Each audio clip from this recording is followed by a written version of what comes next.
Ibu Sundari Esos MSI yang mewakili Kepala Perpustakaan Universitas Sumatera Utara. Kemudian yang saya hormati narasumber kita pada kesempatan ini Bapak Paradipta Faikar Hakim selaku Customer Success Manager Elsevier Indonesia. Serta Bapak Ibu dosen, Tendik, adik-adik mahasiswa, mahasiswi, peserta webinar yang berbahagia pada pagi ini. Puji dan syukur kita panjatkan kepada Tuhan Yang Maha Esa, dunianya kita dapat berkumpul pada hari ini mengikuti webinar bertajuk Empowering Your Research with Elsevier Science Direct. Atas nama perpustakaan Universitas Sumatera Utara, saya mengucapkan selamat datang dan terima kasih kepada seluruh peserta yang telah meluangkan waktu untuk hadir pada kegiatan ini. Webinar ini diselenggarakan sebagai upaya untuk meningkatkan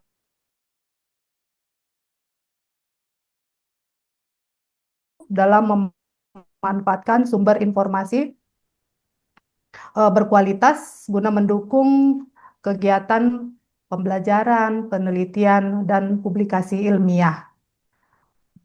Maka sebelum memasuki rangkaian acara, izinkan saya selaku pembawa acara membacakan susunan kegiatan webinar kita pada pagi hari ini.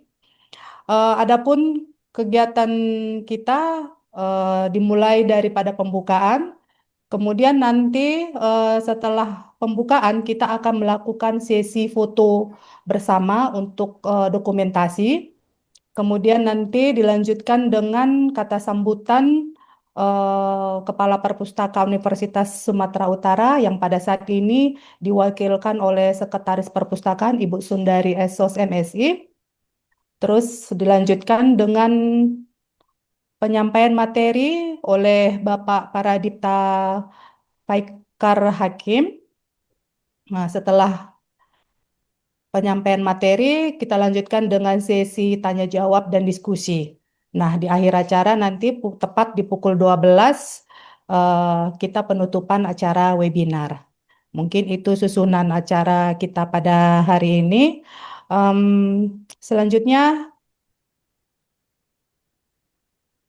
untuk mengawali kegiatan kita pada pagi hari ini, alangkah lebih baiknya marilah kita bersama-sama berdoa menurut agama dan kepercayaan kita masing-masing agar acara dapat berjalan dengan lancar dan memberikan manfaat bagi kita semua. Pada kesempatan ini, berdoa kita mulai.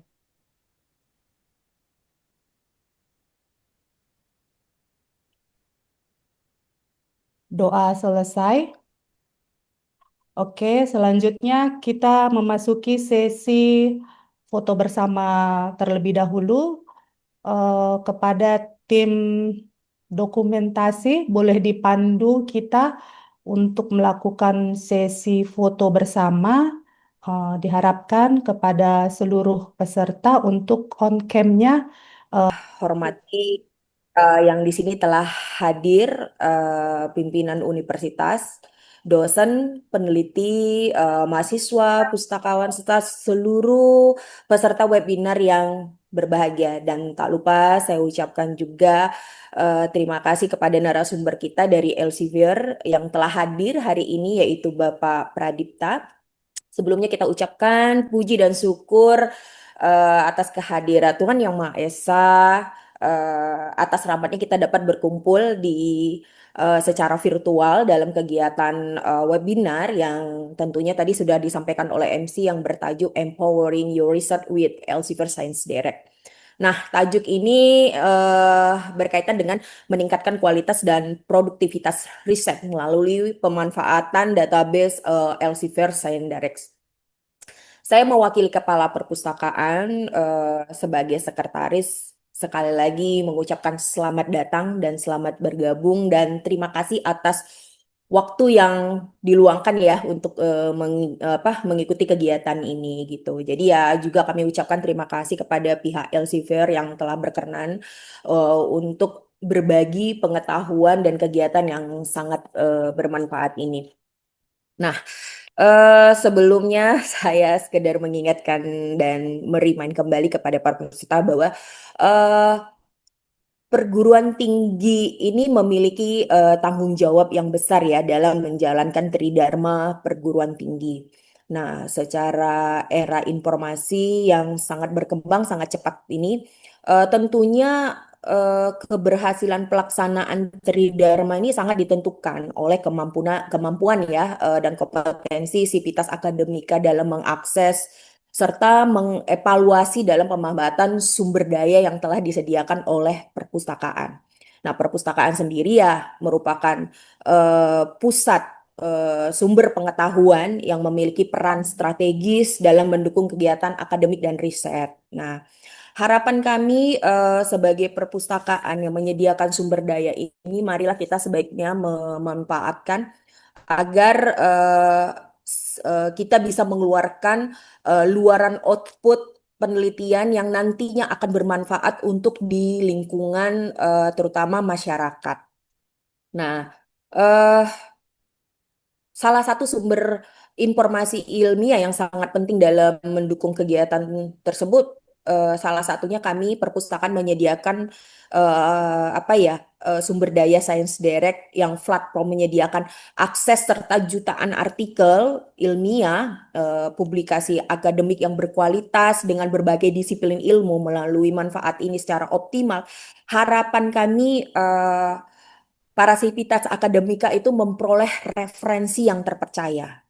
Kenapa? Karena ini akan memperkuat landasan teoritis dalam penelitian, menemukan perkembangan terbaru dalam bidang keilmuan, serta meningkatkan kualitas publikasi ilmiah khususnya untuk di lingkungan universitas. Kenapa? Karena rektor sudah menekankan dan target capaian yaitu di 2000 artikel yang harapannya itu terindeks oleh Scopus dan Web Science seperti itu. Nah, jadi guna mendukung hal tersebut, maka perpustakaan itu melanggan Science Direct yang memiliki reputasi dan kemudian memiliki beberapa kelebihan yaitu fitur-fitur kemudian menyediakan narasumber yang memberi nanti arahan bagaimana strategi penelusuran yang efektif. Sehingga ini gunanya mendukung proses pencarian literatur secara efisien, akurat, dan mendukung terciptanya penelitian berkualitas serta berdampak. Nah, harapan kami dengan mengikuti webinar ini, nantinya para peserta itu tidak hanya semakin mengenal Science Direct, tetapi juga mampu mengintegrasikan serta memanfaatkan pembelajaran baik penyusunan tugas akhir seperti tesis, disertasi, penelitian, pengabdian masyarakat maupun publikasi ilmiah yang bertaraf internasional ya, seperti itu. Nah, tidak untuk memperpanjang waktu, akhir kata kami mengucapkan terima kasih kepada seluruh pihak yang telah mendukung terselenggaranya kegiatan ini. Harapannya semoga webinar ini memberi manfaat yang besar, memperluas wawasan Bapak Ibu, serta menjadi salah satu kontribusi yang nyata perpustakaan dalam mendukung meningkatkan eh, kualitas pendidikan dan penelitian di perguruan tinggi. Dengan mengucapkan Bismillahirrahmanirrahim, maka webinar dengan bertajuk Empowering Your Research with Elsevier Science Direct secara resmi saya buka. Selamat mengikuti kegiatan webinar ini dan saya ucapkan terima kasih kepada Bapak Ibu sekalian. Baik, ini saya kembalikan kepada Ibu Lia selaku MC. Terima kasih. Baik, Ibu, terima kasih untuk kata sambutannya, Bu, dan motivasinya. Eh, Selanjutnya, inilah yang kita nantikan, pemaparan materi oleh narasumber kita, Bapak Paradipta Faikar Hakim. Nah, dengan materinya empowering your research with Elsevier Senderek. Kepada Bapak, kami persilakan. Baik, terima kasih Bu Lia. Selamat pagi Bapak Ibu semua di USU. Terima kasih Bu Sundari atas sambutannya. Terima kasih Bapak Ibu dosen, rekan-rekan mahasiswa, rekan-rekan Tendik, dan juga situs akademika di USU yang telah bergabung hari ini di webinar Science Direct. Untuk Bapak Ibu bisa mengenal lebih lanjut tentang apa Science Direct. Lalu bagaimana Bapak Ibu semua bisa memanfaatkan hal ini dalam kegiatan akademik Bapak Ibu semua dalam melakukan penelitian ataupun ketika Bapak Ibu nanti juga melakukan pengajaran atau ketika Bapak Ibu nanti juga yang mungkin sedang menjadi mahasiswa itu melakukan penelitian di skripsi, tesis maupun disertasi Bapak Ibu semua. Nah, sekali hari ini saya Pradipta akan memandu Bapak Ibu semua tentang bagaimana memanfaatkan Science Direct. Mungkin saya akan bagi sesinya ke dalam dua sesi. Pertama adalah saya akan sedikit memperkenalkan apa itu Science Direct dalam bentuk PowerPoint saya sedikit saja. Lalu nanti kita akan sama-sama melakukan live demo. Jadi mungkin Bapak Ibu saat ini yang juga menggunakan gawai gadget terutama saya sarankan menggunakan laptop. Mungkin nanti kita bisa sama-sama juga sambil bareng-bareng kita mencobanya sambil saya nanti mempraktekkan. Mungkin Bapak Ibu juga nanti bisa juga sambil mempraktekkan juga di kamar masing-masing. Sehingga nanti kalau misalnya ada kendala atau ada pertanyaan, bisa langsung juga ditanyakan supaya nanti kita bisa jawab bersama-sama. Oke.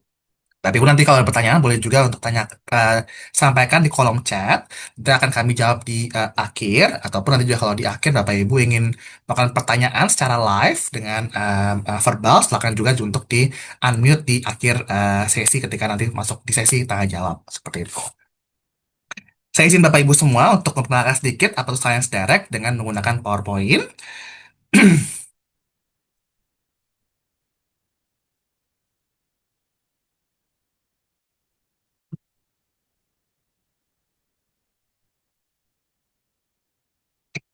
Semoga sudah terlihat Bapak Ibu semua untuk layar saya. Jadi sebentar.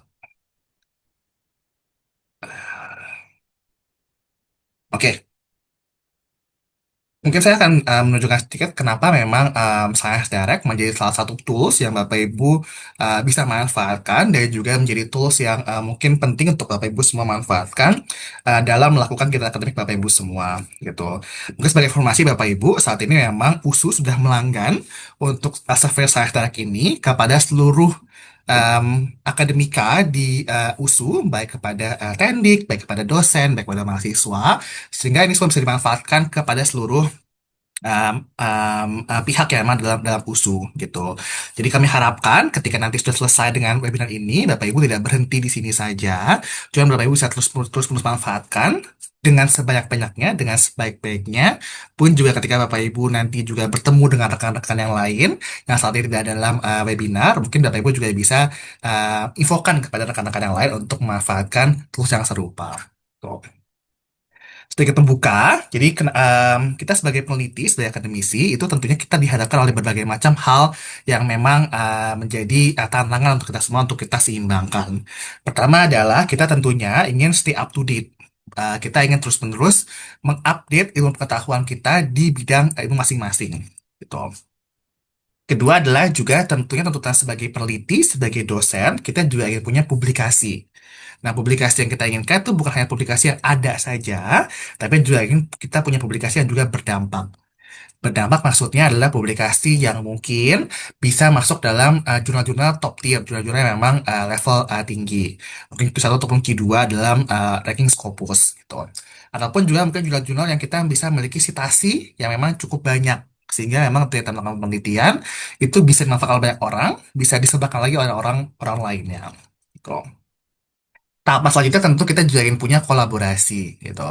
Kita ingin punya penelitian yang tidak hanya sendiri saja, tapi juga kolaborasi. Kolaborasi yang bukan tidak hanya kita saja, di internal saja, tapi juga kolaborasi secara internasional. Supaya kita bisa memiliki rekan-rekan atau partner-partner penelitian yang memang lebih luas, mendapatkan perspektif yang juga lebih luas, dan hal lainnya. Gitu. Kita juga mungkin dihadapkan juga terhadap funding tentang bagaimana kita melakukan terus-menerus bisa melakukan penelitian secara berkelanjutan, yaitu dengan kita bisa memiliki pendanaan yang bisa kita amankan. Pada akhirnya, tentu kita sebagai peneliti, sebagai dosen, itu yang kita memiliki jenjang karir. Tuh. Pada akhirnya mungkin kalau Bapak Ibu sebagai dosen, tentunya kita yang punya jenjang karir sampai di tingkat guru besar misalnya. Tuh. Hal ini yang kita ingin seimbangkan sebagai peneliti di luar dari hal-hal lainnya. Misalnya kita melakukan tridharma perguruan tinggi, untuk melakukan pengajaran, juga untuk bisa melakukan pengabdian masyarakat, ataupun juga hal lainnya yang bentuknya administratif sebagai peneliti dan juga dosen. Jadi tentunya sangat banyak yang kita perlu kita seimbangkan sebagai pengajar, atau sebagai peneliti, sebagai dosen. Nah, salah satu hal yang kami temukan di survei Elsevier itu ternyata saat ini sebagai peneliti itu kita tidak memiliki banyak waktu sebenarnya gitu. Setidaknya kita hanya memiliki waktu sekitar 4 jam yang memang digunakan oleh peneliti untuk bisa melakukan pencarian artikel. Tuh. Lalu 5 jam lainnya itu kita gunakan untuk bisa melakukan pembacaan artikel. Tuh. Hal ini memang menjadi suatu tantangan, gitu. Karena memang kita perlu menyeimbangkan banyak hal, tapi waktu kita terbatas. Jadi memang kita perlu punya um, apa namanya dari waktu terbatas tadi kita perlu punya suatu hal atau resources yang memang bisa Ya, kita nak. manfaatkan, bisa kita manfaatkan dengan baik dan juga bisa kita manfaatkan secara efisien. Oh. Nah, jadi kalau misalnya dari salah satu tentang temuan kami itu juga sebenarnya saat ini artikel tuh semakin banyak jumlahnya. Hal ini bisa menjadi baik ataupun juga menjadi buruk at the same time, dalam waktu bersamaan gitu. Baik maksudnya adalah jadi kita bisa lebih mudah untuk bisa mencari artikel-artikel lebih banyak sedianya. Gitu. Namun pada sisi lainnya itu adalah kita juga mungkin jadinya punya apa namanya tantangan. Itu bagaimana kita bisa menemukan artikel-artikel yang memang paling kita bisa manfaatkan, paling berkualitas untuk kita bisa baca, untuk kita bisa manfaatkan em, dilihat atau dibandingkan dengan jumlah artikel yang ternyata semakin banyak. Bagaimana kita bisa menemukan hal yang bermanfaat di lautan informasi yang saat ini semakin banyak. Nah, salah satu tantangannya yang kami temukan adalah banyak terjadi informasi overload. Jadi memang informasi overload ini adalah tadi informasinya sangat banyak yang ada, justru menjadi tantangan juga bagi para peneliti. Karena bagaimana kita bisa menemukan informasi yang memang paling efisien, paling memang berkualitas dari jutaan atau lautan informasi yang sudah ada tadi. Nah, oleh karena itu, saatnya yang dibutuhkan oleh para peneliti itu adalah the most efficient and trusted route to relevant content. Jadi, konten yang memang paling efisien untuk bisa ditemukan dan juga konten yang bisa kita percaya. Karena memang tadi kan kita lihat di bagian awal, kita perlu menyimpulkan banyak hal, kita tetap perlu melakukan penelitian, kita tetap perlu stay up to date, tapi waktu kita nggak banyak. Sehingga memang ketika nanti kita mengambil suatu literatur, diharapkan literatur yang kita dapatkan itu memang literaturnya sudah bisa kita manfaatkan secara maksimal, secara sudah bisa kita percaya dengan baik. Tuh.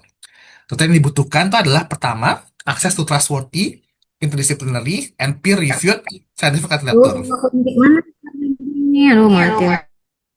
Jadi membutuhkan literatur yang memang secara setelah kita baca sudah di-reviewed oleh peer-reviewed. Jadi sudah memang hasil dari berbagai macam seleksi oleh berbagai macam pakar yang memang sudah ada dalam bidang tersebut. Tuh. Trustworthy kita juga bisa langsung ketika baca kita bisa percaya bahwa ini memang hasil penelitian yang bisa kita percaya sebagai suatu referensi, sebagai suatu bahan apa namanya bahan bacaan yang memang tepat. Tuh. Dan juga kita pengen juga adalah ketika memang mengambil satu database itu kita bisa melakukan interdisciplinary. Jadi maksudnya adalah kita tidak hanya terpaku pada disiplin ilmu kita saja, tapi juga bisa kita baca dengan disiplin-disiplin ilmu yang lainnya. Tuh. Hal ini memang kita butuhkan terlebih dengan saat ini pun juga memang bidang ilmu itu semakin lama semakin um, tipis batasan apa namanya batasan tegasnya. Gitu. Mungkin Bapak Ibu saat ini melihat let's say mungkin topik-topik seperti AI mungkin di beberapa tahun lalu itu mungkin hanya sebagai topik di bidang uh, komputer science doang, ilmu komputer saja gitu. Tapi saat ini memang sudah semakin lama semakin menyebar kemanapun. Mungkin Bapak Ibu di bidang kesehatan saat ini juga mengenal AI. Bapak Ibu di bidang ekonomi mungkin juga mengenal AI. Jadi saat ini memang kita membutuhkan juga suatu database yang memang interdisciplinary karena memang kita mungkin butuh juga untuk bisa mengakses atau mengakses ilmu pengetahuan kita di bidang ilmu-ilmu di luar daripada bidang ilmu kita saat ini. gitu. Lalu kita butuh juga platform yang memang secara cepat dan mudah untuk bisa memberikan result yang memang relevan, dan juga platform yang memang digunakan secara global. Maksudnya adalah ketika memang nanti kita mencari penelitian-penelitian atau jurnal-jurnal, itu memang jurnal-jurnal yang sudah kita bisa temukan dari seluruh dunia gitu, di publish di situ. Maupun ketika nanti kita melakukan publishing, kita juga bisa dimanfaatkan oleh berbagai macam pihak di belahan dunia manapun. Oh. Hal ini memang menjadi semangat dari Science Direct untuk bisa terus-menerus meng-provide hal ini gitu. Dari Science Direct terus-menerus berinovasi untuk bisa memberikan user experience yang memang paling baik, paling tinggi untuk bisa menjawab tantangan-tantangan ini tadi ya. Tantangan-tantangan untuk bisa memberikan konten yang memang trustworthy, disciplinary, digunakan secara global, mudah untuk digunakan, dan juga tentunya bisa meng-cut berbagai macam hal-hal yang tadi Bapak Ibu perlu seimbangkan. Itu adalah dari waktu yang memang terbatas tadi untuk bisa mengambil sources yang memang paling efisien. Nah, saya sendiri Bapak Ibu bisa Bapak Ibu manfaatkan untuk berbagai macam hal tadi, tentunya untuk bisa mendevelop financial knowledge, untuk bisa juga mengetahui berbagai macam metode, materi yang terbaru, ataupun juga stay up to date tadi untuk mengetahui bagaimana penelitian terbarukan, dan juga tentunya bisa kita gunakan juga untuk bisa melihat apa hal yang sudah saat ini terjadi di belahan dunia manapun, di penelitian yang sudah ada, untuk kita bisa mengambil apa namanya gap untuk kita melakukan penelitian-penelitian terbarukan yang mau kita lakukan. Oh.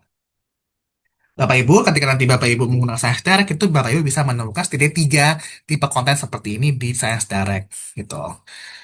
Pertama adalah namanya original research artikel atau penelitian empiris. Jadi adalah sebenarnya penelitian yang Bapak Ibu sangat familiar. Tipe artikel yang sangat familiar yaitu adalah tipe artikel yang bentuknya adalah penelitian empiris. Jadi sebenarnya mengambil data, melakukan melakukan pengolahan data, dan akhirnya menghasilkan result dari suatu penelitian tersebut. Gitu. Hal ini biasanya digunakan paling tepat atau paling baik digunakan adalah untuk kita bisa mengupgrade ilmu pengetahuan kita. Kita jadi tahu sebenarnya apa yang memang saat ini terjadi di dunia ilmu kita, dan kita bisa mengetahui, oh ini adalah hal yang terbarukan untuk kita bisa ambil informasinya, dan kita bisa mengupdate ilmu pengetahuan kita. Juga untuk kita main notes atau short communications, itu adalah sebenarnya bentuk tambahan dari si artikel tadi. Jadi bisa kita punya artikel riset, lalu mungkin kita perlu juga tambahkan berbagai informasi tambahan lagi dari yang kita sudah punya sebelumnya. Nah, itu kita bisa tambahkan, terbitkan dalam bentuk short communications. Jadi biasanya tidak berdiri sendiri, tapi biasanya adalah sebenarnya tambahan suplemen dari artikel original research. Tuh. Yang ketiga itu adalah review papers. Nah, ini adalah sebenarnya bentuk-bentuk yang Bapak Ibu mungkin cukup familiar dengan, namanya adalah systematic literature review. Jadi kita ada pengarang atau authors yang mencoba melakukan sintesis dari berbagai macam artikel-artikel yang sudah ada, digabungkan menjadi satu gitu, untuk bisa melihat apa sebenarnya sudah terjadi saat ini di topik tertentu gitu. Biasanya menampilkan berbagai macam metode, atau mungkin konteks, atau mungkin temuan-temuan, atau misalnya melihat variabel X dengan variabel Y. Nah, mungkin Y-nya berbeda-beda atau X-nya berbeda-beda, itu nanti bisa digabungkan dalam review paper ini. Gitu. Tujuannya adalah Bapak Ibu bisa membaca artikel seperti ini untuk Bapak Ibu bisa melihat berbagai macam artikel yang sudah ada. Tujuannya untuk Bapak Ibu mungkin bisa mulai atau start melakukan penelitian dengan membaca paper seperti ini. Biasanya kita mungkin ketika melakukan penelitian, yang paling tekankan adalah bagaimana kita bisa mengambil novelty atau kebaruan dari suatu topik gitu. Nah, kita bisa mulai dengan melihat topik apa yang kita mau cari, kita melihat review paper yang sudah pernah dibuat, supaya kita bisa melihat, oh, penelitian sudah ada melakukan ABCD, sehingga kita bisa mengambil kebaruan di bagian mana. Seperti itu. Nanti Bapak Ibu bisa gabungan untuk bisa membaca artikel-artikel ini, untuk Bapak Ibu bisa gunakan dalam melakukan penelitian. Jadi Bapak Ibu bisa temukan artikel-artikel seperti ini dalam Science Direct. Nah, hal yang memang kami tonjolkan dalam Science Direct itu memang kami tonjolkan dalam bentuk volume, quality, integrity and trust, dan juga impact yang ingin kita bangun dalam apa namanya ketika Bapak Ibu menggunakan produk-produk dari Elsevier Science Direct ini. Gitu. Dari segi volume, kami menerbitkan berbagai macam artikel yang memang cukup banyak. Jadi, artikel yang kami terbitkan saat ini itu sudah mencapai 22 juta artikel yang Bapak Ibu bisa temukan di dalam Science Direct dengan lebih dari 3.000 artikel 3.000 jurnal yang emang ada dalam Science Direct ini sendiri. Gitu. Jadi Bapak Ibu bisa temukan berbagai macam artikel dari berbagai macam jurnal, dari berbagai macam disiplin ilmu. Kami juga memiliki 23 bidang ilmu yang Bapak Ibu bisa manfaatkan, dan juga saat ini pun juga sudah dilanggan oleh USU seluruh bidang ilmu tersebut. Jadi Bapak Ibu dari bidang ilmu apapun itu sudah bisa mengakses sehingga bisa uh, me- menggunakan dari bidang ilmu manapun itu tersebut gitu. Dari artikel yang memang kami publish pun juga semakin lama semakin banyak, tapi memang kami tidak mengorbankan kualitas karena memang dari sisi artikel yang kami terima semakin banyak, sehingga memang ada juga kecenderungan kami semakin banyak juga kami terbitkan, tapi tetap kami terbitkan dalam bentuk artikel-artikel yang memang berkualitas. Oh. Hal ini berhubungan juga dengan kualitas yang kami tawarkan, yaitu adalah dari sisi kualitas artikel-artikel kami itu memang lebih dari 85% itu merupakan kualitas artikel-artikel memang dalam tier Q1 maupun Q2. Jadi Bapak Ibu dalam apa namanya pembagian artikel itu kami memang um, ada tingkatan-tingkatannya. Ada tingkatan-tingkatannya memang diterbitkan, itu ada Q1, Q2, Q3, Q4. Q1 paling tinggi, Q4 paling rendah. Gitu. Saat ini memang lebih dari 85% itu memang kami terbitkan dalam bentuk Q1 maupun Q2. Gitu. Jadi memang ketika Bapak Ibu nanti mencoba untuk mengakses artikel-artikel di Elsevier, itu Bapak Ibu sudah bisa temukan artikel-artikel dengan kualitas tinggi. Sehingga Bapak Ibu diharapkan ketika sudah akses direct itu tidak perlu lagi khawatir, dan mungkin tidak perlu lagi untuk mencari di tempat lain secara masif gitu. Karena memang sudah ada artikel berkualitas di dalam direct sendiri. Tuh. Hal ini berhubungan juga dengan artikel shares maupun juga citation shares itu memang tetap paling tinggi ada dari Elsevier Science Direct. Halnya memang yang memang kami selalu tekankan atau kami selalu tonjolkan itu dari sisi kualitas, sehingga Bapak Ibu ketika memang menggunakan CFTR itu baru sudah nyaman, tidak perlu lagi untuk apa namanya mencari-cari lagi di tempat-tempat lain karena mungkin akan juga memakan waktu yang cukup banyak. Nah, kami pun juga selalu menekankan di sisi integrity maupun trust, yaitu kami memiliki apa namanya komite integrity, komite trust, dan hal lainnya. Gitu ya, memang menyebabkan kami terus-menerus memonitor jurnal-jurnal, monitor artikel-artikel yang memang kami publish. Gitu. Mungkin Bapak Ibu juga mengenal istilah Scopus. Nah, Scopus memang juga adalah sebenarnya produk kami dari Elsevier juga. Tapi bukan berarti kami karena memang berhubungan dengan Scopus, itu kami akhirnya melakukan intervensi terhadap Scopus. Tidak. Jadi memang kami tetap memiliki badan terpisah dengan Scopus, sehingga artikel-artikel yang dihasilkan oleh Elsevier itu memang artikel-artikel yang berkualitas secara independen, yang memang tidak dipengaruhi oleh apa namanya intervensi dari Scopus itu sendiri. Nah, jadi secara apa penutup akhirnya tentang uh, introduction dari Science Direct itu Science Direct itu dibuat atau dibangun dengan konten yang emang tadi trusted, high quality juga interdisciplinary yang kami harapkan Bapak Ibu bisa terus-menerus gunakan untuk Bapak Ibu gunakan dalam melakukan penelitian maupun kegiatan akademik Bapak Ibu semua. Mungkin itu sedikit pengenalan Bapak Ibu semua tentang apa itu Science Direct. Semoga Bapak Ibu jadi lebih kebayang apa itu Science Direct. Nah, mungkin saya akan sekarang masuk ke dalam penggunaan Science Direct langsung dalam live demo di websitenya.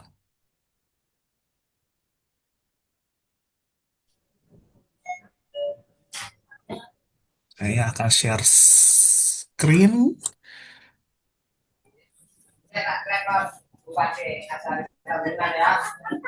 Oke.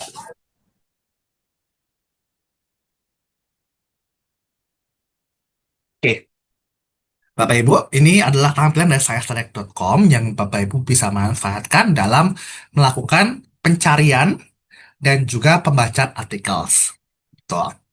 Saat ini sudah dilanggar oleh USU, jadi Bapak Ibu sudah bisa manfaatkan sebagai bahan apa namanya bahan pembacaan Bapak Ibu semua dalam melakukan penelitian maupun juga pengajaran. Tuh. Tampilan seperti ini Bapak Ibu, tinggal masuk saja ke sciencedirect.com, Bapak Ibu sudah bisa akses ke dalam hal ini.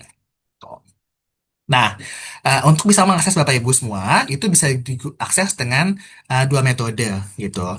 Pertama adalah Bapak Ibu bisa akses langsung dengan menggunakan WiFi di kampus Bapak Ibu semua. Tuh. Jadi Bapak Ibu bisa akses dengan menggunakan WiFi kampus, terhubung dengan WiFi kampus di gadgetnya. Bapak Ibu sudah bisa langsung saja koneksi dengan share.com ini sudah bisa digunakan untuk melakukan pencet articles. Gitu. Nah, yang kedua, Bapak Ibu juga bisa melakukan akses secara remote atau secara di luar daripada kampus. Gitu. Nah, Bapak Ibu bisa gunakan dengan menggunakan cara itu adalah Bapak Ibu membuat akun terlebih dahulu. Nah, Bapak Ibu kami sarankan untuk membuat akun karena akun ini akan Bapak Ibu bisa manfaatkan atau gunakan untuk berbagai macam hal. Jadi bukan hanya untuk melakukan akses di luar kampus, tapi Bapak Ibu juga bisa gunakan untuk tadi misalnya ketika punya akun, Bapak Ibu bisa melakukan pencarian artikel-artikel, lalu nanti bisa di-save atau disimpan pencariannya tersebut. Lalu ketika Bapak Ibu nanti punya pencarian suatu topik, Bapak Ibu bisa save dan minta dikirimkan notifikasi. Jadi ketika ada artikel-artikel terbaru, Bapak Ibu bisa dinotifikasi ke email tersebut untuk nanti bisa dikirimkan notifikasi ke akun-akun tersebut terhadap topik-topik tersebut yang terbarukan. Tuh. Atau ketiga, Bapak Ibu juga nanti di akhir acara, Bapak Ibu juga nanti akan bisa melakukan sertifikat tentang pelatihan ini. Jadi kami minta Bapak Ibu semua untuk membuat akun terlebih dahulu, karena nanti ketika Bapak Ibu sudah membuat akun, nanti Bapak Ibu bisa mengakses untuk bisa membuat sertifikat. Gitu. Yang Bapak Ibu bisa gunakan atau lakukan adalah Bapak Ibu bisa masuk dalam halaman ini science.com, lalu Bapak Ibu bisa masuk ke yang bentuknya orang ini, yang gambar orang. Nama saya, kalau Bapak Ibu belum pernah login atau belum pernah buat akun, itu akan namanya adalah My Account di sini. Bapak Ibu tinggal klik saja di sini, di My Account-nya, lalu nanti membuat akunnya di My Account. Nanti Bapak Ibu tinggal masukkan saja untuk nama, lalu masukkan juga untuk alamat emailnya.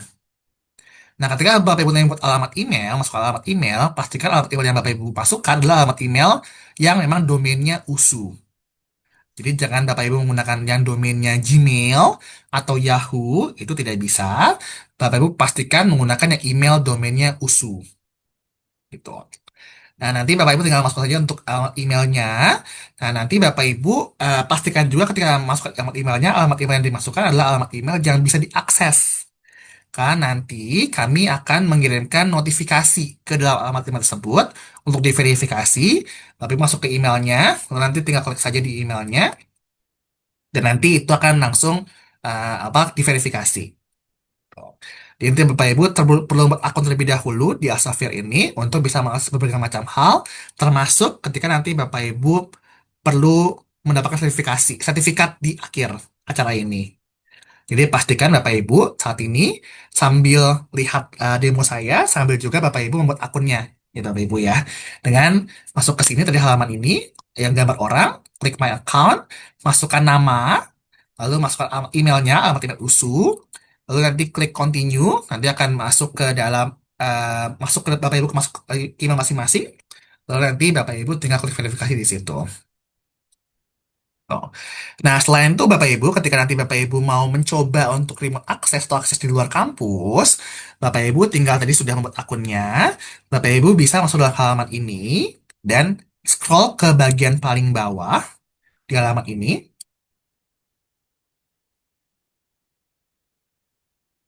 Scroll terus bagian paling bawah, lalu Bapak Ibu temukan di bagian bawah ada namanya remote access di sini. Nah, Bapak Ibu tinggal klik lagi remote access-nya. Nanti tinggal masuk saja alamat email tadi, lalu nanti tinggal submit dan continue, dan nanti akan bisa langsung terverifikasi untuk akses di luar kampus. Jadi Bapak Ibu nanti bisa akses Sales Direct ini itu baik dalam kampus, yaitu dengan menggunakan WiFi kampus, ataupun di luar kampus, misalnya Bapak Ibu lagi mungkin di kafe, di rumah, itu bisa terakses juga. Nah, dengan tadi remote access tadi, telah kami detect dengan remote access-nya. Jadi, penting sekali Bapak Ibu membuat akun untuk berbagai macam hal.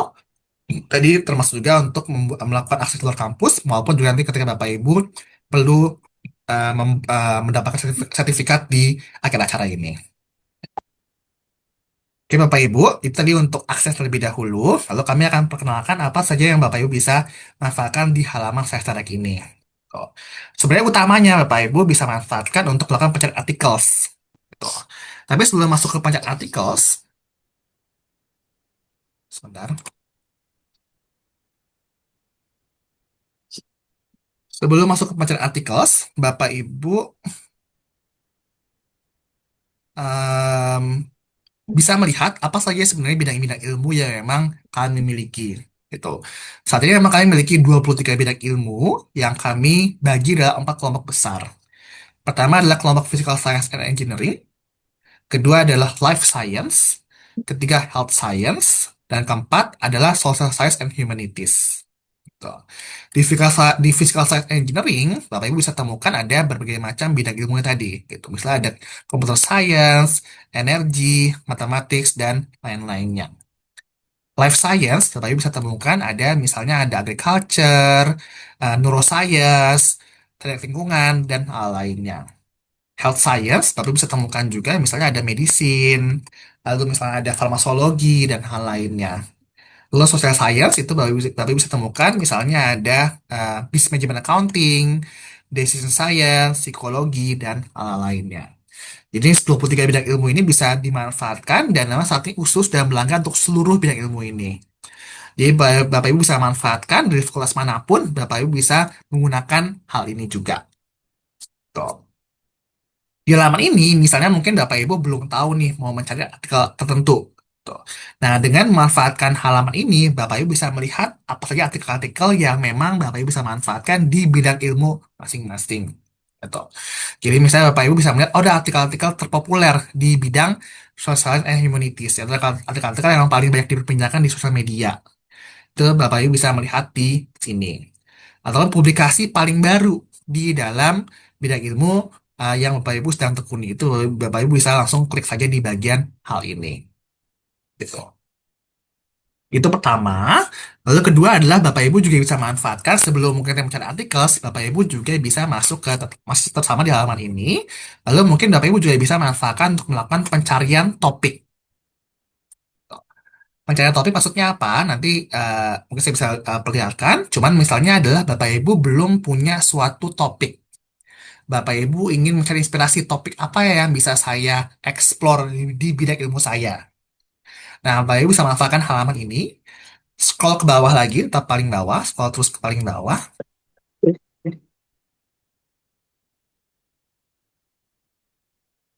Lalu sini Bapak Ibu temukan ada namanya adalah browse by topic. Bapak Ibu bisa coba untuk klik di sini browse by topic. Nah, di sini ada temukan berbagai macam kata kunci yang memang terkait dengan suatu bidang ilmu. Gitu. Misalnya, saya mau coba melihat kata-kata kunci yang berhubungan dengan bidang topik misalnya economics. Kita bisa melihat sini economics. Kita klik saja Bapak Ibu. Nah, sini bisa temukan ada berbagai macam kata-kata kunci yang berhubungan dengan bidang economics. Tujuannya apa? Tadi misalnya mungkin Bapak Ibu ada di suatu bidang ilmu tertentu, misalnya mungkin di prodi akuntansi, misalnya.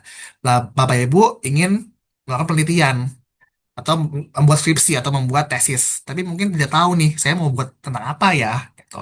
Nah, Bapak Ibu bisa langsung saja ke sini dan melihat apa sih sebenarnya topik-topik atau kata-kata kunci yang berhubungan dengan bidang ilmu tersebut.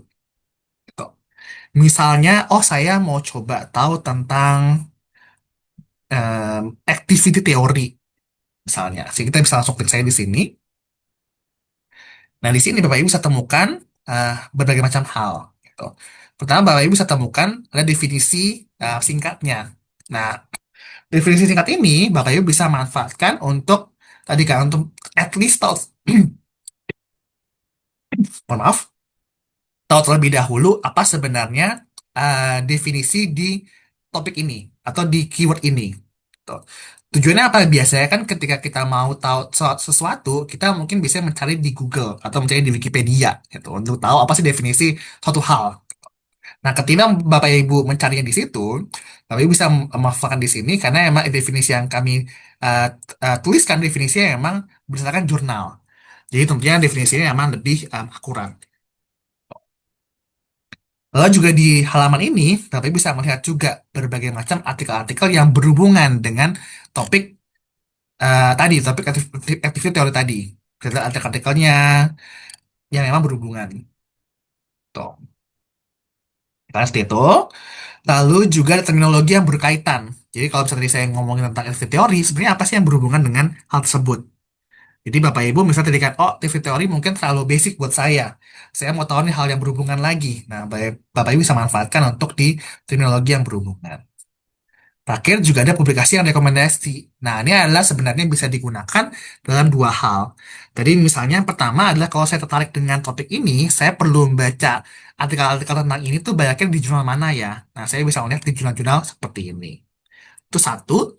Kedua adalah bisa dibalik. Itulah misalnya Bapak Ibu sudah punya suatu penelitian, gitu. Bapak Ibu sudah punya paper, gitu. Paper yang sudah hampir jadi. Lalu Bapak Ibu kan nanti, sebentar,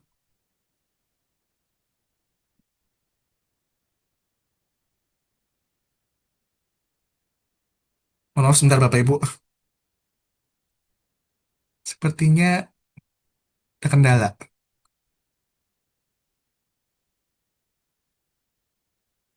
Maaf sebentar.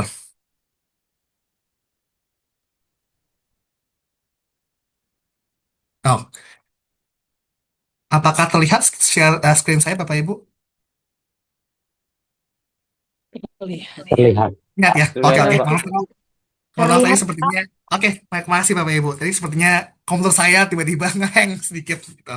Oke, mungkin saya ulang Bapak Ibu ya. Tadi untuk yang bagian publikasi rekomendasi ini bisa Bapak Ibu manfaatkan tadi untuk dua hal. Pertama adalah kalau misalnya tadi Bapak Ibu punya suatu tadi kan terkait dengan topik ini, Bapak Ibu jadi bisa melihat artikel-artikel yang berhubungan tadi di jurnal-jurnal ini. Itu satu. Kedua adalah bisa dibalik. Misalnya Bapak Ibu punya paper yang mau Bapak Ibu bisa publish, nah Bapak Ibu jadi bisa mencoba untuk publish di paper ini. Misalnya Bapak Ibu melakukan penelitian di bidang activity teori. Nah, Bapak Ibu jadinya bisa mengconsider ketika nanti Bapak Ibu melakukan eh, publikasi, Bapak Ibu bisa publikasi di berbagai macam jurnal ini. Karena ini adalah publikasi yang direkomendasi untuk bisa melakukan apa namanya publikasi di topik-topik ini. Gitu. Jadi ini adalah Bapak Ibu juga bisa manfaatkan juga untuk bisa tadi mendukung penelitian Bapak Ibu semua yang Bapak Ibu bisa manfaatkan juga di halaman ini itu adalah utamanya biasanya adalah digunakan untuk ketika Bapak Ibu belum punya topik tertentu pengen explore terlebih dahulu. Nah, Bapak Ibu bisa explore di browse by topik. Tujuannya adalah untuk bisa melihat topik-topik apa yang bisa saya explore di suatu bidang ilmu tertentu. Itu tadi fitur-fitur tambahannya sebenarnya. Nah, kita akan masuk ke dalam fitur utamanya. Itu adalah untuk melakukan pencarian jurnal atau pencarian papersnya, pencarian artikelnya. Bapak Ibu bisa masuk kembali ke halaman utamanya, sciencedirect.com ini. Nah, Bapak Ibu yang bisa Bapak Ibu lakukan adalah hanya cukup untuk melakukan pencarian artikel sesuai dengan keyword yang Bapak Ibu ingin cari. Kok. Di sini di bagian atas ada bagian kotak-kotak kosongnya. Ini Bapak Ibu bisa manfaatkan untuk melakukan pencarian artikelnya. Gitu, sesuai dengan apa namanya keyword yang sesuai atau keyword yang memang Bapak Ibu ingin cari. Tuh. Misalnya mungkin saya tertarik dengan tadi keywordnya adalah sustainable finance. Misalnya memang yang saya tertarik. Seperti itu. Nah, saya juga kotak-kotak lainnya yang Bapak Ibu bisa masukkan juga kalau Bapak Ibu ingin masukkan. Sehingga ada misalnya kotak untuk jurnal atau nama buku tertentu. Kalau Bapak Ibu ingin masuk ke dalam jurnal tertentu atau nama author tertentu itu juga bisa juga. Terus yang Bapak Ibu nanti bisa melihat juga di sini ada advanced search, bisa diklik. Nah, saya akan temukan juga untuk tahun, lalu bisa volume, isu, dan lain-lainnya. Gitu. Ini tujuannya adalah kalau Bapak Ibu ingin melakukan pencarian mungkin lebih tajam, lebih terspesifikasi, itu bisa. Gitu. Tapi kalau Bapak Ibu tidak tahu, nggak masalah. Yang paling penting hanya bayar saja. Itu adalah untuk terminologinya aja. Jadi Bapak Ibu mau search tentang apa, itu yang paling penting. Mohon izin, Pak Iya. Dito, layarnya tidak jalan. Oh, layarnya nggak jalan. Iya, Pak. Sebentar, Ya, sebentar. jalan. Nge-freeze sepertinya. Maaf, Bapak. Sebentar, sebentar. Oke, layarnya stop. Oke. Saya share ulang ya Bapak Ibu ya. Share ulang lagi, Pak. Ya, oke. Ini sudah terlihat bergerak nggak Bapak Ibu? Ya, sudah Pak, sudah. Oke, saya ulang Bapak Ibu ya. Jadi kalau Bapak Ibu tadi melihat di bagian share.com ini, itu adalah yang saya tunjukkan adalah bagaimana melakukan pencarian artikelnya. Gitu. Jadi Bapak Ibu bisa melakukan pencarian artikels langsung dengan masuk ke dalam kotak-kotak ini, masuk aja untuk kata-kata yang ingin dimasukkan. Gitu. Jadi yang paling utama adalah yang paling kiri, itu adalah untuk terminologinya. Adalah keyword apa yang Bapak Ibu ingin cari. Nah, untuk keyword sendiri yang Bapak Ibu perlu masukkan adalah keyword yang dalam bentuk bahasa Inggris. Karena memang artikelnya akan mendeteksi di dalam kata-kata di dalam artikel maupun kata-kata di judul. Ya memang untuk artikel kami memang mesti menggunakan bahasa Inggris. Jadi pastikan ketika memang menggunakan atau mencari artikelnya, terminologi yang menggunakan bahasa Inggris. Di sini. Lalu juga sih ada journals. Kalau Bapak Ibu ingin masukkan jurnalnya, silakan. Nama jurnalnya. Nama authors juga silakan saja kalau Bapak Ibu tahu. Tapi kalau tidak tahu tidak masalah. Yang paling penting hanya untuk bagian yang ini saja. Untuk terminologinya saja. Tuh. Jadi Bapak Ibu sekarang masuk saja untuk klik search di sini.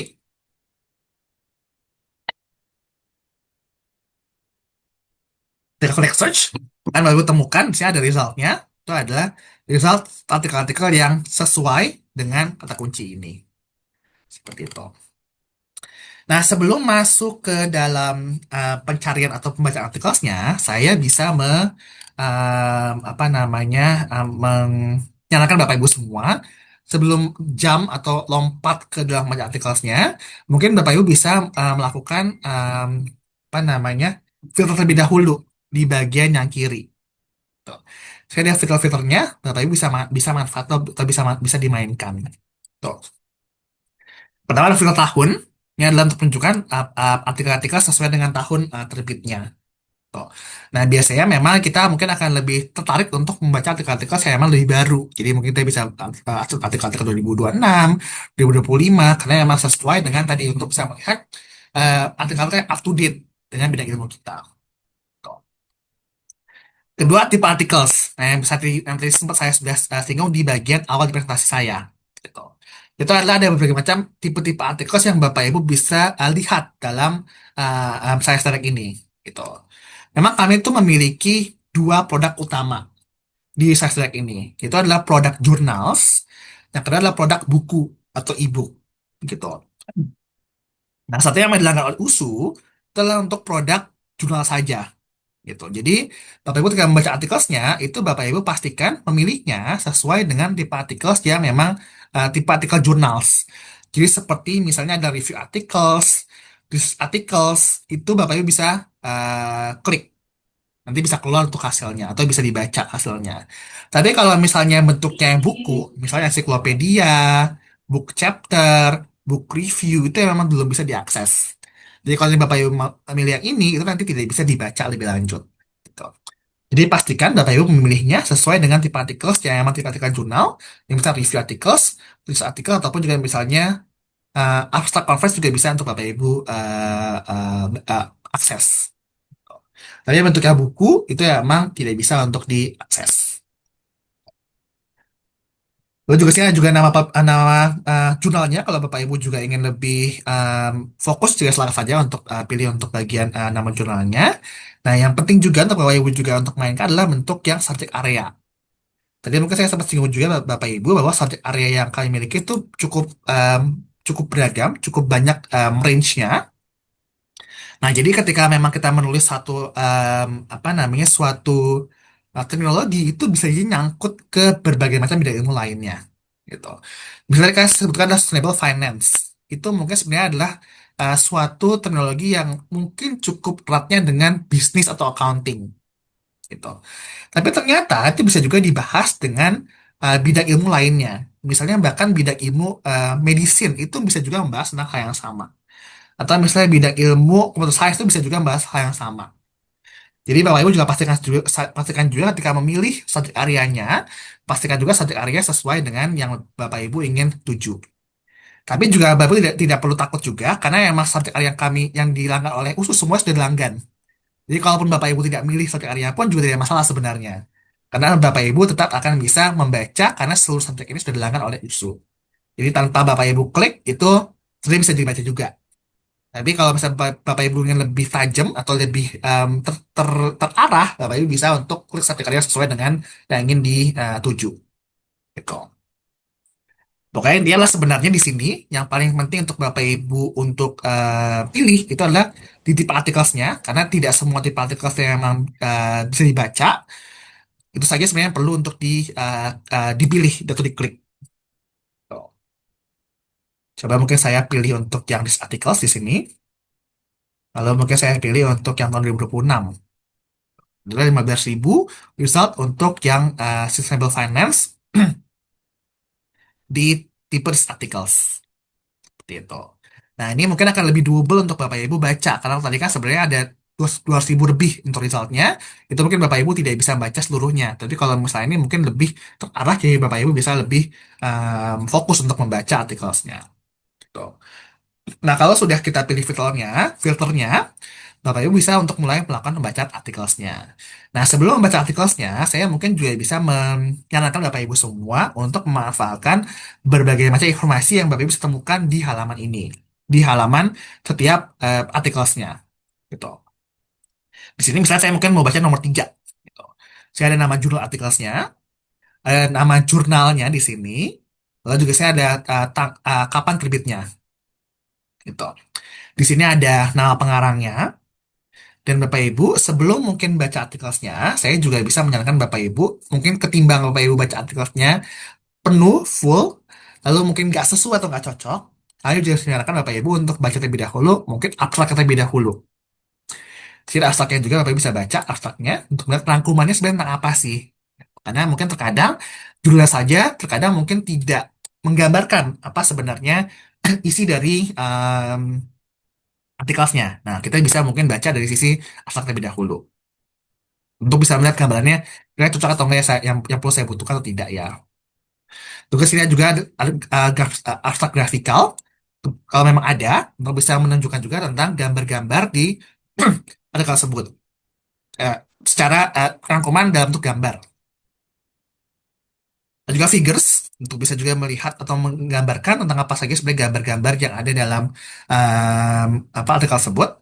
Mungkin biar lebih juga lebih mudah untuk mencerna tentang artikel ini. Pun juga sini juga bisa diekspor. Kalau Bapak Ibu nanti mungkin cocok dengan artikelnya, Bapak Ibu bisa ekspor artikel ini ke dalam reference manager Bapak Ibu masing-masing. Misalnya di Mendeley. Nah, ketika sudah cocok, Bapak Ibu bisa untuk mulai melakukan pembacaannya dengan klik di judulnya. Nah, untuk baca artikelnya itu bisa dilakukan dengan dua cara. Dengan dua cara, yaitu adalah baca artikel di website atau baca artikel di dalam bentuk PDF. Gitu. Nah, mungkin saya tunjukkan terlebih dahulu untuk baca artikel dalam bentuk website karena sebenarnya ada berbagai macam keuntungannya. Pertama adalah Bapak Ibu bisa melihat highlight-nya di sini. Highlight itu maksudnya menggambarkan lagi lebih ringkas lagi dalam bentuk PowerPoint, dalam bentuk bullet point untuk bisa menggambarkan apa sih tentang artikel ini dalam bentuk yang lebih mudah dicerna highlight-nya. Itu satu.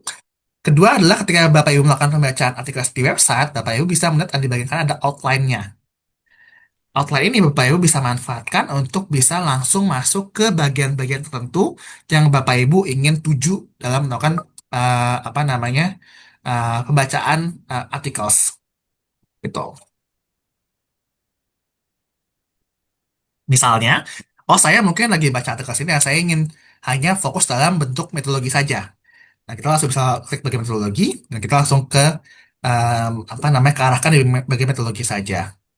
Jadi sebenarnya akan lebih memudahkan juga untuk melihat apa sih outline-nya dan kita bisa langsung masuk ke setiap bagian-bagian yang mau kita uh, dalami lebih lanjut. Itu keuntungan baca artikel dalam bentuk website yang kedua. Yang ketiga adalah bisa juga Bapak Ibu lihat di bagian atas lagi, di bagian judul's, itu Bapak Ibu bisa melihat ada nama-nama apa namanya nama pengarangnya. Nah, nama pengarangnya Bapak Ibu bisa klik juga di sini. Dan kalau ini Bapak Ibu jadi bisa tahu sebenarnya pengarang ini siapa, apa namanya terkait dengan atau terikat dengan institusi mana untuk Bapak Ibu bisa lebih tahu lebih lanjut. Mungkin kalau saya Bapak Ibu mungkin juga tarik bisa juga mungkin berkomunikasi dengan langsung dengan orang ini gitu. Dan bisa melihat juga berbagai macam artikel-artikel yang pernah dipublish oleh orang ini. Jadi tujuannya adalah kalau mungkin Bapak Ibu tertarik dengan artikel ini, Bapak Ibu juga bisa mungkin melihat juga nih artikel-artikel yang berkaitan dengan pengarang ini. Dan yang ketiga, yang terakhir Bapak Ibu juga bisa manfaatkan dengan melihat di sini ada di bagian referensi di bagian paling bawah itu bisa langsung lihat juga referensi-referensi yang digunakan oleh artikel ini. Tapi tidak hanya melihat artikel referensi yang digunakan, tapi Bapak Ibu juga bisa juga melihat langsung pembacaan artikel-artikelnya. Kalau memang artikel ini, kalau memang referensi yang digunakan atau menggunakan referensi dari terbitan Elsevier juga, atau Self-Direct juga.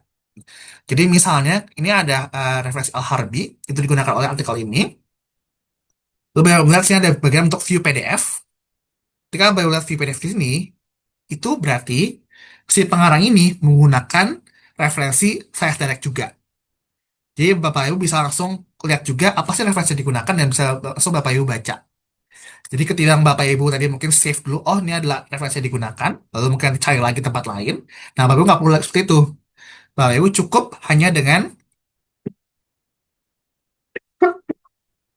klik view PDF di sini dan akan langsung ke redirect untuk ke artikel-artikel yang memang apa namanya sesuai dengan artikel-artikel yang memang digunakan oleh si pengarang ini. Selain itu Bapak Ibu juga selain daripada membaca artikelnya di dalam bentuk website seperti ini, Bapak Ibu juga bisa save juga dalam bentuk PDF. Jadi Bapak Ibu bisa langsung klik view PDF di sini. Dan kita akan bisa lihat di sini adalah bentuk artikel dalam bentuk PDF-nya. Nanti Bapak Ibu cukup tinggal save saja sesuai dengan icon save di sini di laptop masing-masing dan akan masuk ke dalam laptop masing-masing. Jadi Bapak Ibu bisa juga untuk baca artikelnya, mungkin nanti kemudian hari mungkin nggak langsung dibaca, bisa untuk riset terlebih dahulu untuk nanti bacanya di lain kesempatan. Jadi Bapak Ibu bisa manfaatkan untuk baca artikelnya baik di apa namanya, baik di website baca langsung ataupun baca dalam bentuk PDF itu tidak masalah, dua-duanya pun bisa dilakukan. Tuh. Jadi sebenarnya seperti ini untuk baca artikelnya, ini adalah sebenarnya fitur utamanya untuk Bapak Ibu bisa manfaatkan.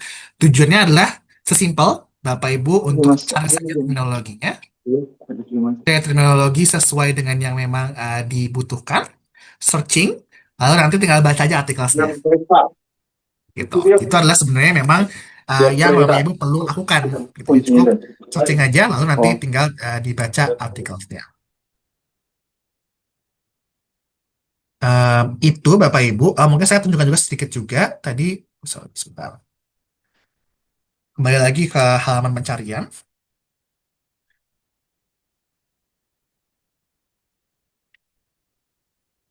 Di halaman pencarian ini, Bapak Ibu, kalau misalnya Bapak Ibu juga, tadi kan Bapak Ibu bisa save dengan tadi masuk ke artikelnya, lalu klik view PDF, lalu nanti di save artikelnya. Tapi Bapak Ibu juga bisa melakukan download artikelnya secara bulk, secara bersamaan untuk beberapa artikel secara sekaligus. Misalnya, mungkin saya tertarik dengan artikel nomor di artikel pencarian ini, mungkin saya tertarik dengan artikel nomor 2 misalnya, lalu nomor 3, atau sama nomor 6 misalnya. Saya tertarik dengan artikel ini, saya mau save semuanya dalam bentuk PDF. Itu silakan saja bisa. Jadi tinggal klik saja di bagian kotak putihnya, lalu nanti Bapak Ibu tinggal klik saja download di bagian atas, download articles, itu tinggal klik saja download artikelnya ini. Nanti akan bisa ke save dalam bentuk zip. Nanti bisa masuk ke dalam device masing-masing. Seperti itu. Nanti akan masuk ke download dan langsung dalam bentuk zip masing-masing. Oh. Ataupun Bapak Ibu kalau misalnya pengen juga untuk download semua artikel di halaman ini, Bapak Ibu silakan saja. Klik saja bagian kotak putihnya di sini. Klik bagian kotak putihnya. Kalian akan download semua artikel di halaman ini. Jadi Bapak Ibu silakan saja untuk nanti coba saya sendiri sesuai dengan keyword yang Bapak Ibu ingin cari sesuai dengan bidang ilmu masing-masing, sesuai dengan topik ilmu masing-masing, di search saja, nanti tinggal dimain-mainkan saja untuk dibaca, di-download dan lain-lainnya. Dan memang untuk khusus sendiri tidak ada batasannya, maksudnya tidak ada batasan untuk bidang ilmunya. Jadi Bapak Ibu tadi misalnya, oh saya pengen stable finance, tapi sebenarnya pengennya saya lihatnya di bidang ilmu medicine, itu silakan saja, karena emang sudah bisa juga dibaca di bidang ilmu manapun. Dan Bapak Ibu, untuk fitur utama dan pertama untuk Science Direct ini, untuk melakukan pencak articles,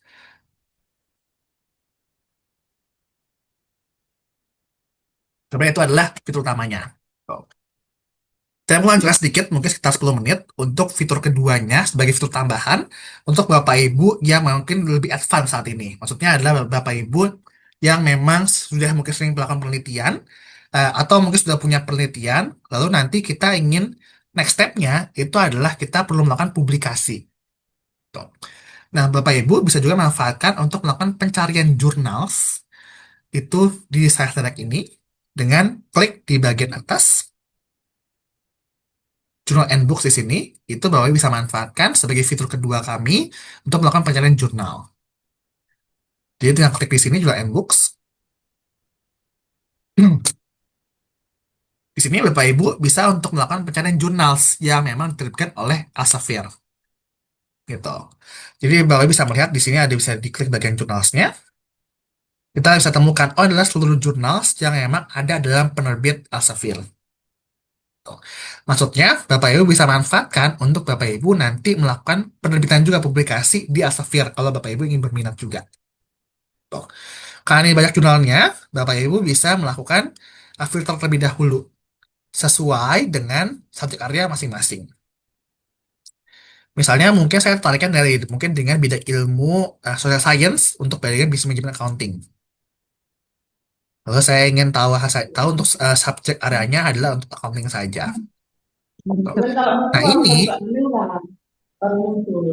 Nah, ini adalah berbagai macam jurnals yang memang terbitan Elsevier di bidang accounting. Tadi tujuannya apa? Tujuannya untuk melakukan ini adalah tujuannya untuk bisa kita tahu sebenarnya kalau saya mau publikasi di bidang accounting untuk jurnal terbitan Elsevier itu di mana ya? Nah, Bapak Ibu bisa manfaatkan untuk yang ini. Nah, saya owner 29 jurnal, Bapak Ibu bisa pelajari masing-masing. Tuh. Misalnya, mungkin saya tertarik dengan jurnals Advanced in Accounting. Nah, Bapak Ibu bisa melihat di sini tentang jurnal-jurnalnya, jurnal tentang apa.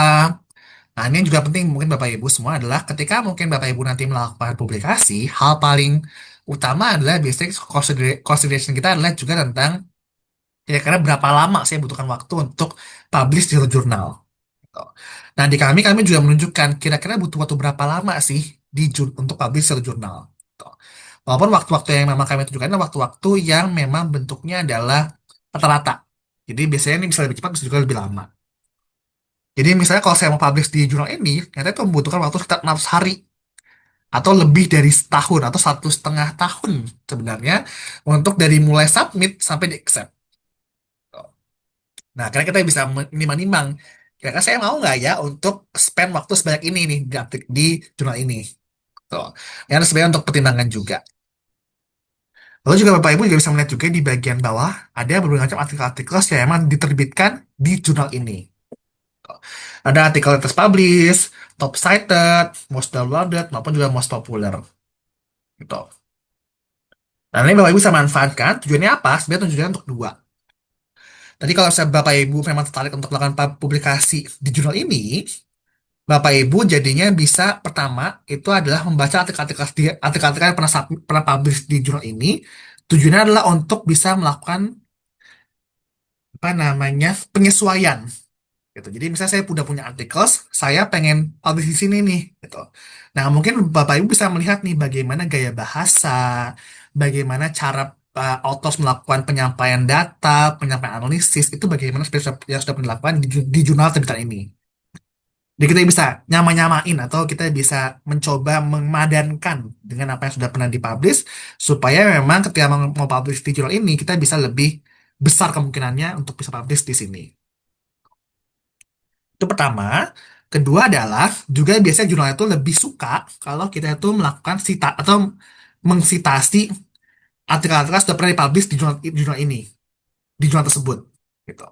Jadi misalnya kita mau publish di jurnal Advanced Accounting ini, kita mungkin bisa mulai baca-baca artikel pernah terbit, lalu kita bisa melakukan citasi beberapa artikel-artikel yang mungkin terkait. Tujuannya adalah supaya kita bisa lebih apa namanya lebih tinggi kemungkinan untuk bisa publish di jurnal yang memang kita targetkan ini. Jadi pun juga ada juga get for authors, jadi bisa juga untuk melihat apa sih yang memang dibutuhkan kalau misalnya kita mau publish sebagai authors di sini.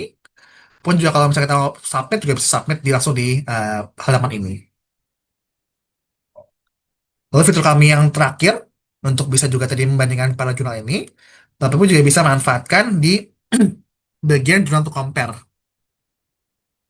Jadi kan kita memiliki berbagai macam jurnal-jurnal. Nah, mungkin kita nggak punya banyak waktu untuk salah satu kita baca, kita bisa juga compare secara berbarengan. Dan klik jurnal to compare ini, lalu kita tinggal masuk aja nama-nama jurnal yang mau kita compare. Misalnya mungkin saya mau compare beberapa journals. Ini saya mungkin masukkan beberapa nama. Ah,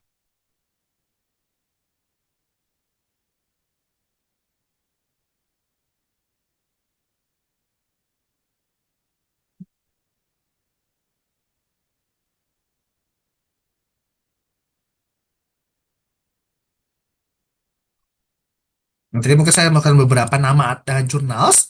Nah, kita bisa langsung compare jurnalnya secara berbarengan gitu. Misalnya saya mungkin punya tiga nih yang saya tarik. Nah, kita bisa langsung bandingkan secara barengan. Ada impact score-nya, ada publishing speed-nya, karena ini biasanya memang mungkin menjadi salah satu pertimbangan utama dari suatu authors untuk mau coba atau enggak publish di sini. Ada publishing speed. Lalu misalnya juga kalau misalnya perlu bayar, bayar berapa. Dan juga aset itu kira-kira berapa kalau misalnya kita mau publish di sini. Nah, kita bisa mencoba untuk melakukan pembandingan secara langsung secara sekaligus di dalam uh, jurnal ini. Gitu. Nah, jadi sebenarnya ini untuk Science Direct sendiri, Bapak Ibu bisa manfaatkan berbagai macam hal. Utamanya, pertama tadi untuk melakukan pencarian artikel. Nah, langsung saja masuk dalam search bar ini, masukkan terminologinya, masukkan keywordnya, masuk keluar artikel-artikel yang memang terkait. Bapak Ibu bisa langsung aja untuk baca, untuk download, silakan saja lakukan. Itu memang hal utama yang Bapak Ibu bisa manfaatkan di Science Direct ini. Hal-hal lainnya tadi bisa baca sesuai subjek, bisa baca sesuai dengan topik. Tadi bisa topik yang ini nih, bisa baca juga atau bisa misalnya jurnal-jurnal untuk melakukan publikasi itu sebagai tambahan-tambahannya. Gitu. Jadi Bapak bisa manfaatkan hal tersebut. Nah, mungkin sebelum saya tutup untuk sesi saya, mungkin saya juga ingin tambahkan juga hal-hal lain yang Bapak Ibu bisa manfaatkan untuk Bapak Ibu bisa explore sebagai hal tambahan untuk Bapak Ibu gunakan sebagai peneliti. Tuh. Ini merupakan suatu website kami yang memang sudah free untuk Bapak Ibu juga bisa manfaatkan sebagai bagian dari langganan Elsevier juga. Tuh. Pertama, Bapak Ibu bisa manfaatkan namanya adalah Journal Finders. Ini sebenarnya tadi advanced thing atau apa namanya website tambahan untuk Bapak Ibu bisa manfaatkan ketika Bapak Ibu sudah punya paper dan mau publish di mana. Tuh. Kalau tadi kan mungkin Bapak Ibu mau hanya tahunya per subjek saja atau per bidang ilmu saja. Nah, saat ini kami juga punya juga untuk yang bagian per topik atau per keyword gitu. Bisa masuk ke sini juga Finders, mungkin saya masukkan di chat Zoom kalau Bapak Ibu juga pengen cari, pengen explore juga, silakan saja. Di sini Bapak Ibu bisa masukkan saja kalau Bapak Ibu sudah punya artikel, misalnya punya abstraknya, masuk saja untuk abstraknya. Ataupun kalau belum punya, misalnya bisa juga masukkan sesuai keyword. Jadi mungkin saya keyword saya adalah misalnya digital transformation.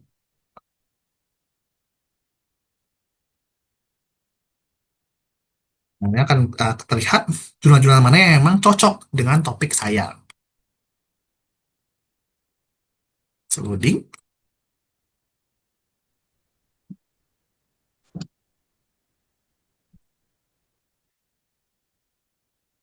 Ini yang nanti akan carikan sesuai dengan yang apa yang sesuai dengan keyword kita. Ini mungkin saya agak kurang baik, jadi masih loading.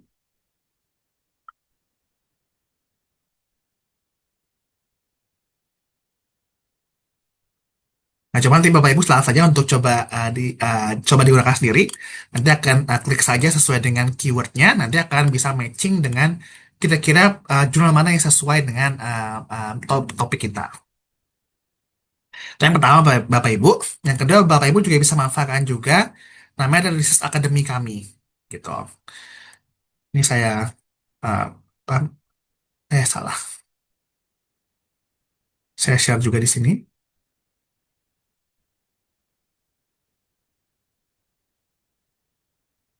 Nah, Bapak Ibu juga bisa kalau tadi kan mungkin Bapak Ibu sebagai peneliti, mungkin Bapak Ibu adalah uh, beberapa juga mungkin peneliti-peneliti muda gitu, peneliti-peneliti yang mungkin baru mencoba untuk melakukan penelitian gitu.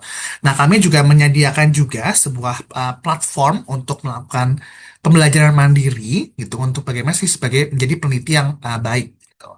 Nah, kami sebutkan Researcher Academy. Tinggal masuk saja ke sini, itu ada berbagai macam apa namanya e-learning resources dalam bentuk modul, video, eh, PPT yang Bapak Ibu nanti bisa manfaatkan untuk bisa melakukan penambahan ilmu tentang bagaimana kita bisa melakukan penelitian dengan baik. Gitu. Ini sebenarnya sangat beginner friendly, jadi sebenarnya sangat kami desain untuk para pemula, gitu. Mulai dari bagaimana sebenarnya kita melakukan preparation terhadap research, melakukan penulisan, melakukan publikasi, sampai kita melakukan komunikasi terhadap kita. Nah, kami sangat sarankan Bapak Ibu semua, rekan-rekan mahasiswa, rekan-rekan peneliti, rekan peneliti untuk bisa melakukan hal ini juga, untuk bisa juga mengkomplement. Tadi kalau misalnya saya sarankan adalah tadi untuk mendapatkan papernya, artikelnya yang masuk sesuai dengan topiknya. Kalau ini adalah sebenarnya untuk mendapatkan ilmu uh, umumnya, bagaimana kita melakukan penelitian. Nah, Bapak Ibu bisa manfaatkan juga di sini. Nanti bisa melakukan pembelajaran mandiri. Tinggal buat saja akunnya tadi pakai akun Elsevier tadi, login saja. Nanti kita Bapak Ibu bisa langsung melakukan pembelajaran secara mandiri di sini.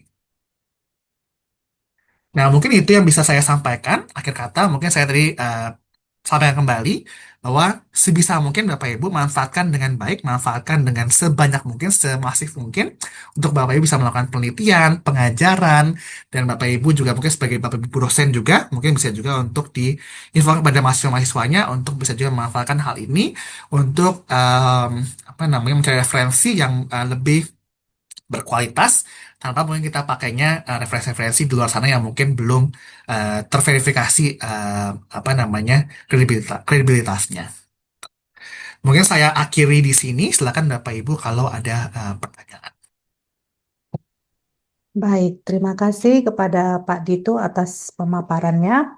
Mungkin ada beberapa dari kita para peserta yang mau bertanya, boleh di kolom chat atau raise hand ya. Kita langsung aja ya Pak Dito yang mungkin langsung melihat beberapa pertanyaan dari teman-teman peserta webinar kita kali ini. Kalau raise hand boleh ya Bapak Ibu sekalian.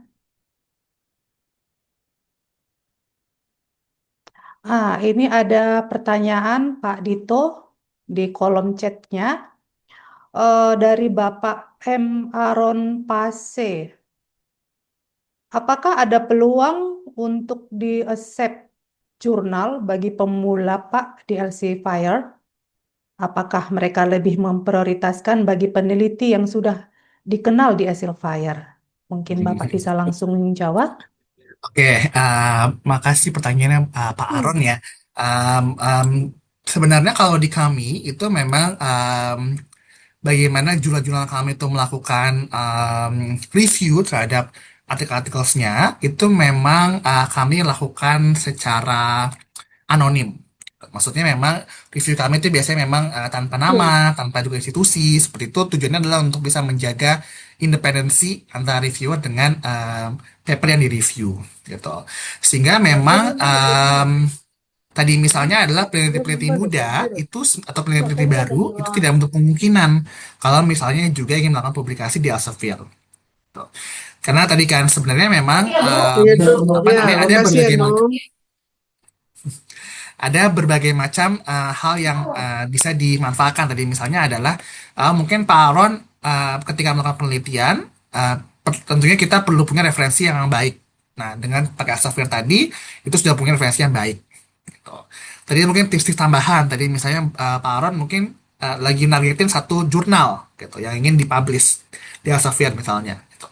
Nah, tapi mungkin coba juga dengan tadi tambahkan referensi-referensi sesuai dengan yang sudah pernah publish di jurnal tersebut juga. Tuh, tujuannya adalah untuk kita lebih mungkin juga untuk keterima gitu. Tapi intinya adalah tidak menutup kemungkinan baik peneliti muda, peneliti senior, peneliti sudah sering banyak penelitian maupun baru pertama kali itu mungkin saja untuk di publish di Elsevier tanpa ada batasan. Oke, baik Pak. Gimana Pak Aaron? Apakah ada pertanyaan lanjutan? Apakah sudah cukup jelas dari penjelasan Pak Dipto?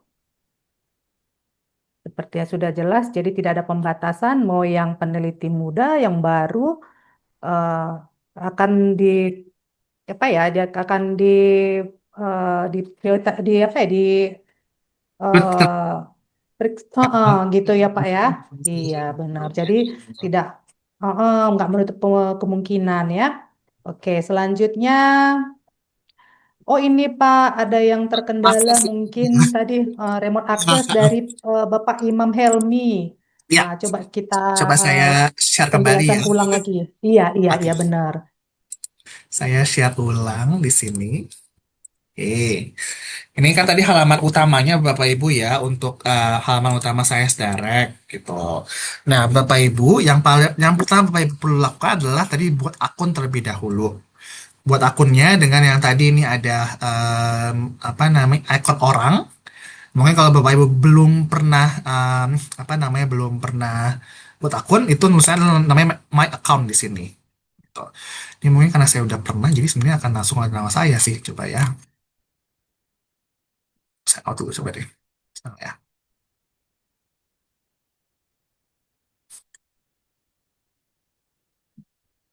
Hmm. Nah, ini karena kan saya udah tes login. Kalau saya belum login atau belum bukan, bahkan buat my account di sini. Nah, kita akan mulai masuk ke dalam em, saya udah sign in soalnya. Ntar dulu ya. Eh, yang belum Bapak Ibu masukkan adalah tadi sini adalah ini adalah email. Ini karena memang saya bentuknya sign in karena memang SFN ini akan langsung mendetek pernah buat akun atau tidak gitu. Jadi kalau misalnya sudah pernah buat akun di device ini akan langsung terdeteksi perlu sign in gitu. Jadi tinggal masuk saja untuk kalau tadi belum pernah buat akunnya, tinggal masuk aja di my account, klik di situ, lalu nanti tinggal buat masukkan saja untuk nama, lalu nanti masukkan juga untuk alamat email. Nah, alamat emailnya pastikan alamat emailnya yang dimasukkan adalah alamat email USU, domainnya USU. Jadi jangan pakai yang domainnya Gmail ataupun yang domainnya Yahoo gitu. Misalnya jangan yang seperti itu. Tuh. Seperti itu Bapak Ibu, nanti tinggal sign in saja. Saya sign in dulu, coba.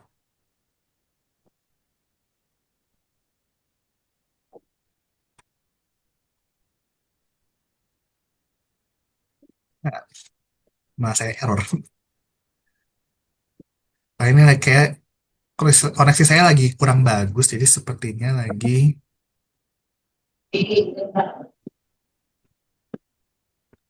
Nah, oke. Ya sudah, di sini. Lalu nanti ketika Bapak Ibu mau aktivasi di remote access-nya, Bapak Ibu tinggal scroll saja ke bagian paling bawah halaman ini. Seperti itu. Lalu nanti Bapak Ibu bisa temukan di bagian yang sini, di bawah garis orange ini, dan namanya remote access. Nah, Bapak Ibu tinggal kasih remote access di sini. Nah, nanti masuk saja lagi emailnya, gitu. Masukkan emailnya, lalu nanti tinggal klik submit and continue saja. Kita coba deh sini. Bisa nggak ya? Oh, udah pernah. Sorry, sorry. Ya, nanti Bapak Ibu tinggal masukkan saja untuk si alamat emailnya. Gitu. Itu adalah untuk remote access-nya. Nah, yang paling penting adalah si Bapak Ibu untuk buat akun terlebih dulu saja sih Bapak Ibu. Yang paling penting adalah buat akunnya dulu di sini karena nanti akun ini nanti bisa Bapak Ibu gunakan tadi untuk berbagai macam hal, tadi untuk melakukan pencarian, saving pencarian, atau tadi misalnya untuk apa namanya apa namanya tadi kalau misalnya ada pencarian baru bisa ada notifikasinya ataupun tadi bisa Bapak Ibu untuk akses si researcher academy itu bisa juga untuk dilakukan. Ini ada Pak Iman, silakan untuk mungkin pertanyaannya. Terima kasih, Ya, Adito. Jadi kan saya sudah masuk di Science Direct, nggak ada Ya. masalah dengan akun USU ya. Nah, Nah kemudian ini berulang-ulang terjadi dan selalu terjadi selama ini. ah, Begitu kita mau remote access, diklik di situ, kemudian dia minta email lagi kan. ah, ah. Nah, kita masukkan email lagi, terus keluar email tidak dikenal.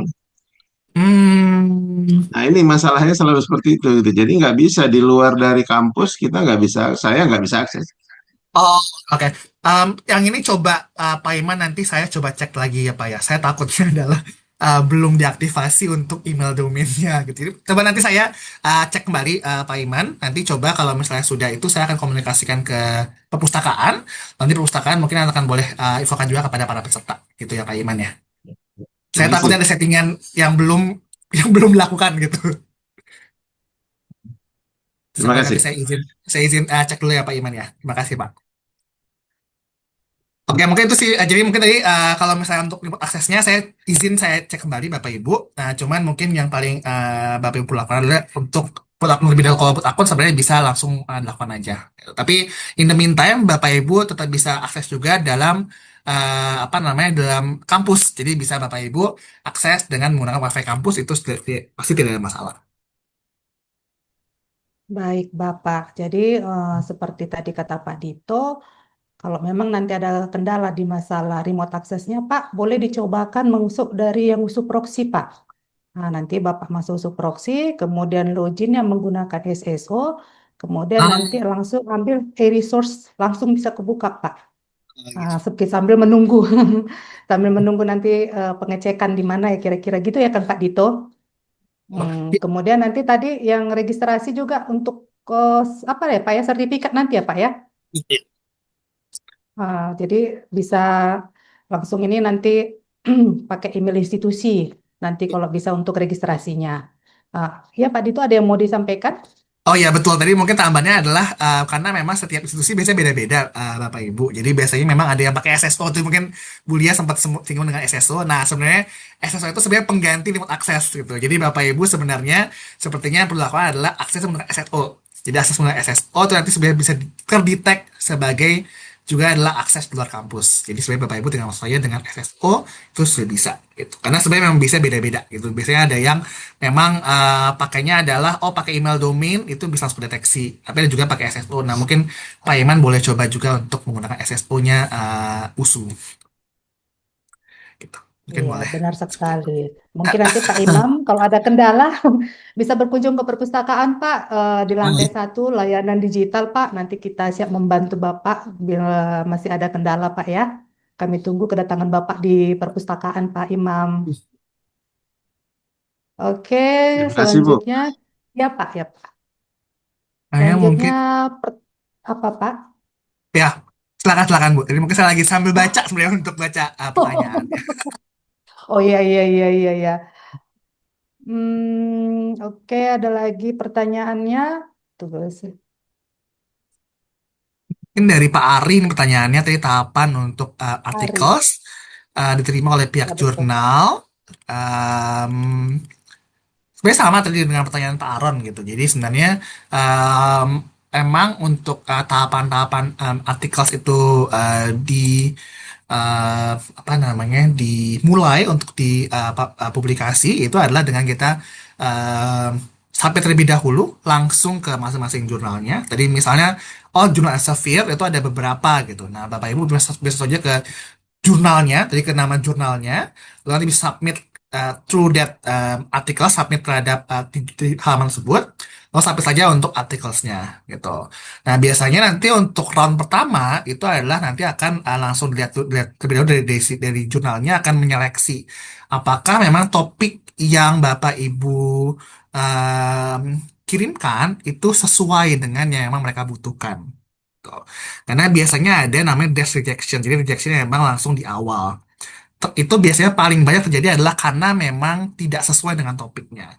Misalnya, mungkin namanya adalah, let's say, mungkin accounting tadi misalnya. Lalu mungkin Bapak Ibu masukkan jurnal, let's say, jurnal teknik gitu. Nah itu mungkin mereka langsung reject karena memang nggak sesuai sebenarnya dengan scope jurnalnya. Jadi pastikan juga Bapak Ibu ketika memang melihat jurnalnya itu Bapak Ibu bisa pastikan juga sesuai nih antara topik yang memang mereka minta dengan paper yang Bapak Ibu submit. Oh. Itu pertama, lalu nanti setelah itu kalau memang mereka tuh apa namanya, mereka tuh merasa memang cocok dengan topiknya, lalu nanti kita akan diverifikasi bahwa mereka akan melakukan review. Nah, itu adalah tahapan di mana mereka akan memberikan paper tersebut kepada reviewers gitu.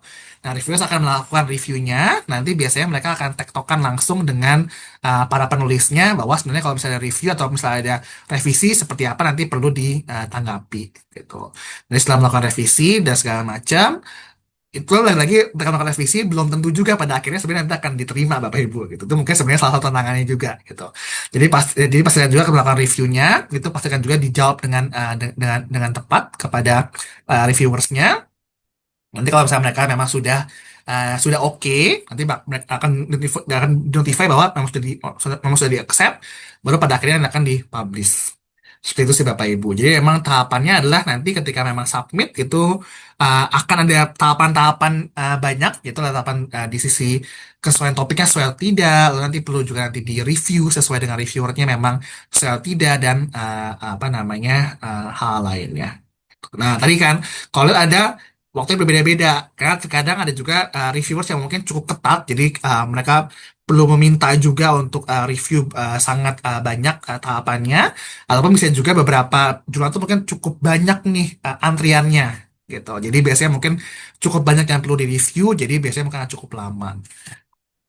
Itu sih mungkin tahapan-tahapannya. Mungkin Bapak Ibu yang memang peneliti muda, saya mungkin bisa sarankan saja untuk coba dulu ya Bapak Ibu. Gitu. Coba dulu ya untuk submit.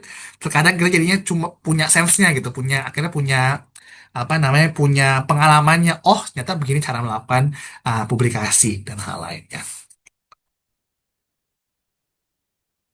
Oke, semoga cukup puas ya jawabannya untuk Bapak Ari Usman. Selanjutnya kita pertanyaan berikut Sunan Hutagalung, Pak Dipto. Saya kadang jumpa kata opsi access stroke Oh, itu masih sama purification. tadi yang Sama ah, yang tadi ya? tadi Oh, masih untuk akses iya iya. Oh, maksimal download. Oh, mungkin Pak Safril. hmm. Bawahnya maksimal download jurnal dan ebook berapa jurnal pada itu. Oh, tadi untuk maksimal downloadnya tidak ada Pak Safril gitu. Jadi memang silakan saja untuk di download sebanyak-banyaknya gitu. Cuman memang saya sarankan download secara bertanggung jawab Bapak Ibu dengan beretika gitu. Maksudnya adalah kami tidak melakukan pembatasan, tapi mohon tidak misalnya adalah melakukan download dengan menggunakan misalnya bot, dengan menggunakan apa namanya otomasi gitu.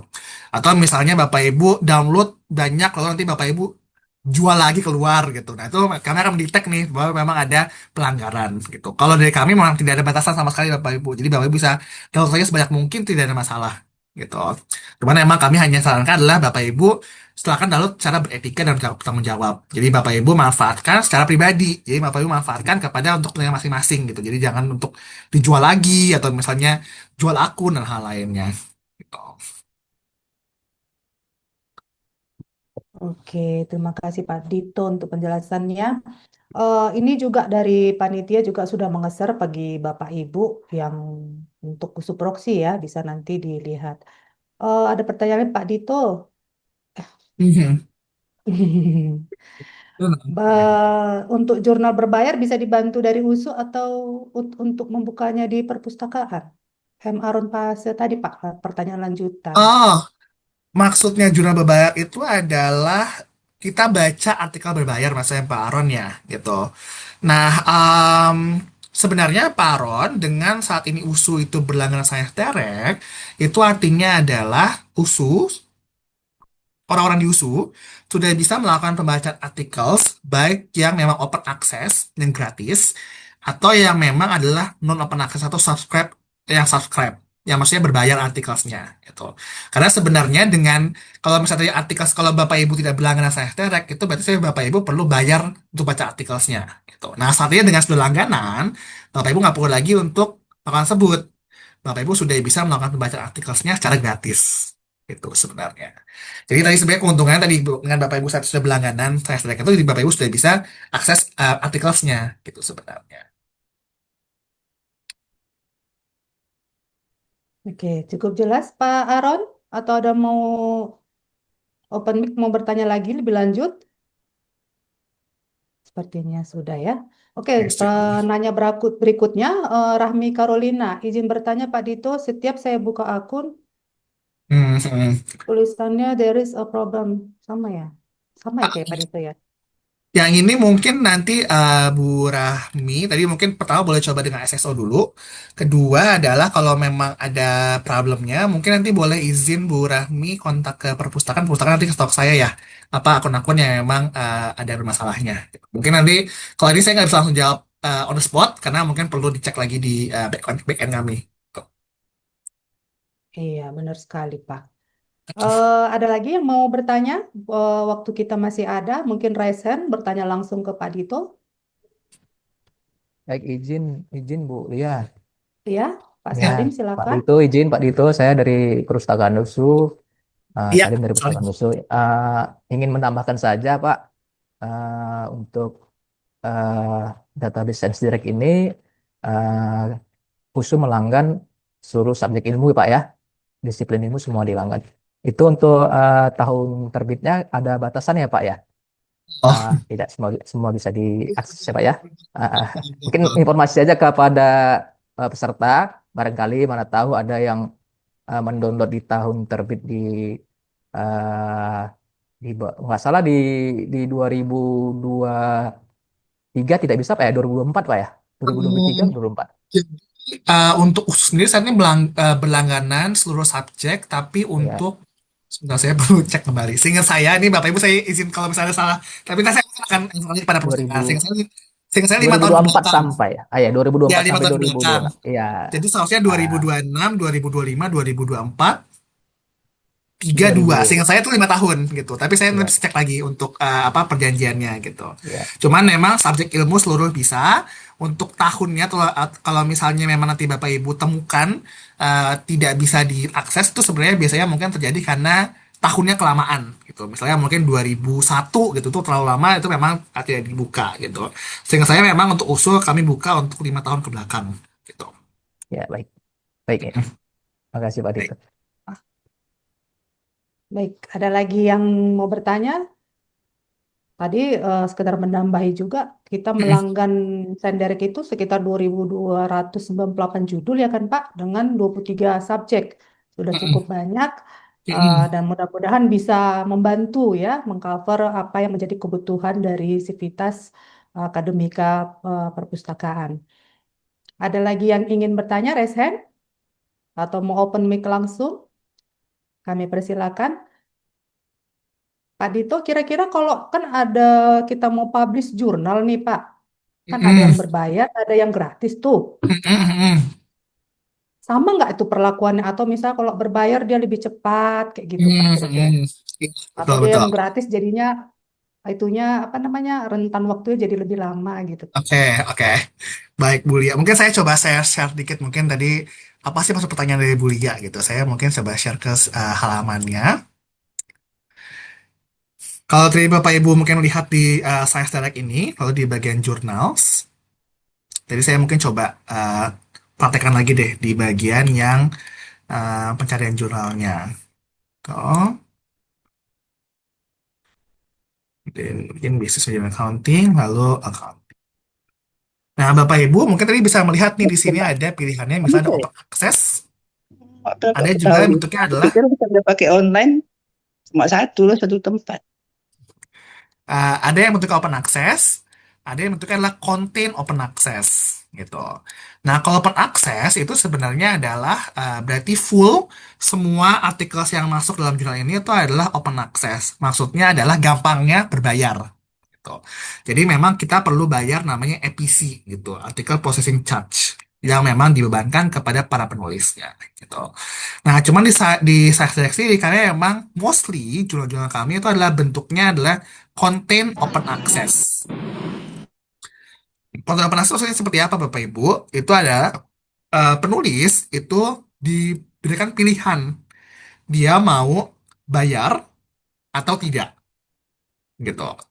Jadi misalnya untuk yang jurnal ini itu konten open access, jadi sebenarnya diberikan pilihan mau open access dia bayar atau dia subscription. Nah, pertanyaannya, apakah kalau misalnya seperti itu, berarti sebenarnya ada perlakuan pembeda atau tidak, gitu. Misalnya kalau saya pilih gratis, nanti berarti mungkin takutnya nggak keterima nih. Atau mungkin justru, apa namanya, lama reviewnya dibandingin kalau yang berbayar. Tuh. Nah, hal itu, Bu Lia dan rekan-rekan semua, tidak terjadi. Gitu. Reasonnya kenapa? Karena emang pertanyaan ini, itu baru akan kami tanyakan di ujung, di akhir. Jadi ketika Bapak Ibu tadi sudah submit artikelnya, nanti akan direview oleh reviewersnya. Selesai review, udah selesai di ujung, baru nanti oke kita terima artikelnya, baru akan tanyakan seperti ini. Mau bayar atau tidak? Gitu. Jadi intinya adalah tidak ada pembedanya. Mau nanti Bapak Ibu bayar ataupun tidak bayar, itu tidak akan menentukan lama waktunya dan juga tidak akan menentukan diterima atau tidak. Gitu. Maksudnya adalah kalau misalnya di ujung, bahwa Bapak Ibu nanti pilih untuk saya nggak mau bayar, saya pilih yang gratis aja gitu, nggak ada masalah, nggak akan membuat Bapak Ibu jadi ketolak untuk artikelnya gitu. Karena ini ditanyakan di ujung sekali. Jadi ketika sudah di review, sudah selesai, di accept, oke kita terima artikelnya, baru tanyakan mau bayar atau tidak. Gitu sih, Bapak Ibu. Oke, baik, terima kasih Pak Dikto. Ha. Jadi sebagai masukan juga bagi Betul. peserta kita. Ah, jadi tidak Gitu masalah kan Bapak Ibu curhat kalau curhat. misalnya Pengguna itu ada yang bayar mahal, ada yang kalau gratis biasanya lama, kayak gitu-gitu. Eh, Pernah kita tidak cerita ada pembeda, gitu Pak. tidak ada pembeda Bu. Bahkan Oke memang oke. sebenarnya di awal pun tadi saya sempat tunjukkan juga Bapak Ibu kan. Jadi memang di awal tuh sudah kami tulis kira-kira berapa lama sebenarnya artikel ini kalau misalnya di suatu jurnal gitu. Ada artikel-artikel yang tadi sebenarnya bentuknya gratis dan juga cukup cepat sebenarnya. Gitu. Jadi memang itu nggak akan membedakan mau berbayar atau tidak. Itu sama saja untuk prosesnya maupun rentang waktu lama atau tidaknya itu sama saja. Oke, baik Pak. Terima kasih atas penjelasannya. Ada lagi bagi kita yang mau bertanya?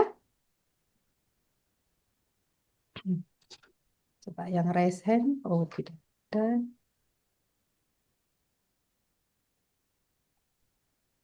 Ada lagi? Sepertinya sudah pada ini ya Pak ya, mengerti, sudah paham, sudah bertambah wawasannya gitu kan dengan adanya webinar ini. Kita masih beri kesempatan kepada Bapak Ibu, ada yang masih mau bertanya mungkin. Oke. Oke, mungkin kalau tidak ada, saya mungkin dari Asafir, mungkin saya sebutkan juga kepada rekan-rekan di perpustakaan, kami juga memberikan apresiasi kepada Bapak Ibu yang saat ini hadir di dalam webinar kami. Kami memberikan sertifikat kepada Bapak Ibu semua. Gitu. Izin saya pandu untuk Bapak Ibu bagaimana mengakses sertifikatnya. Bapak Ibu silakan masuk ke link ini. Saya share di kolom chat. Bentar.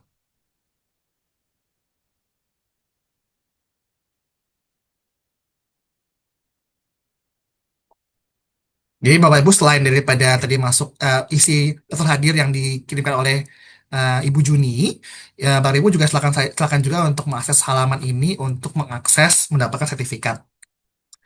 Mengakses halaman ini tadi Bapak Ibu, saya coba izin sambil share screen. Hmm. Ketika Bapak Ibu nanti masuk ke halaman ini, nanti Bapak Ibu akan temukan halaman seperti ini. Bapak Ibu akan diminta untuk masukkan kode workshopnya. Saya akan share untuk kode workshopnya sebentar.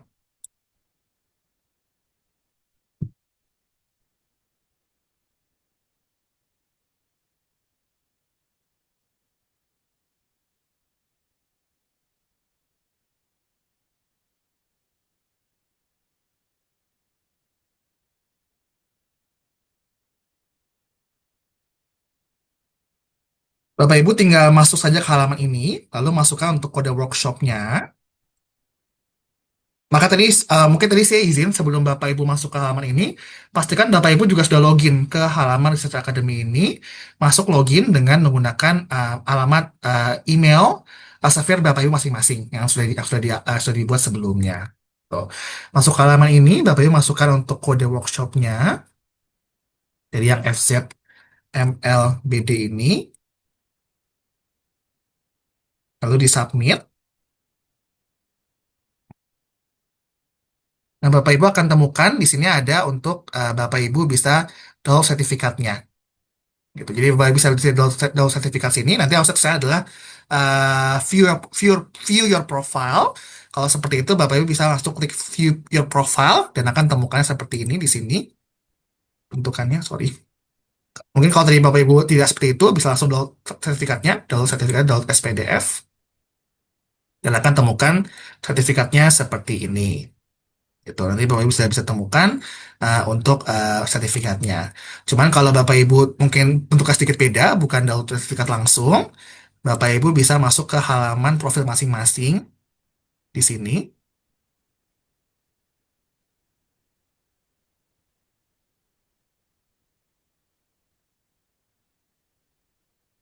Salah.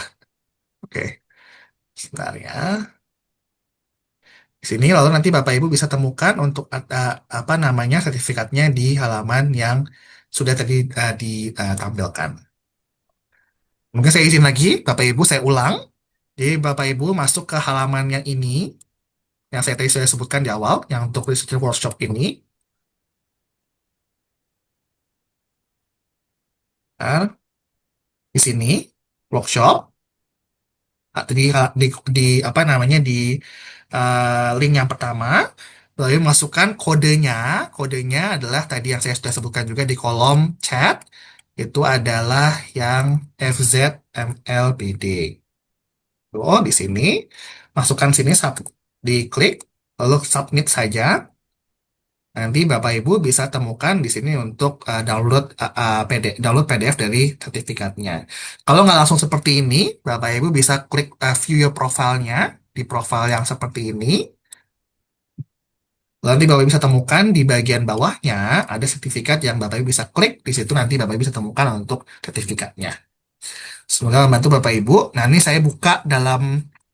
Makanya kalau bisa Bapak Ibu lihat itu ada 4 jam durasinya karena emang saya buka sampai 2 jam ke depan kalau Bapak Ibu nanti mau coba apa namanya download sertifikatnya selama 2 jam ke depan.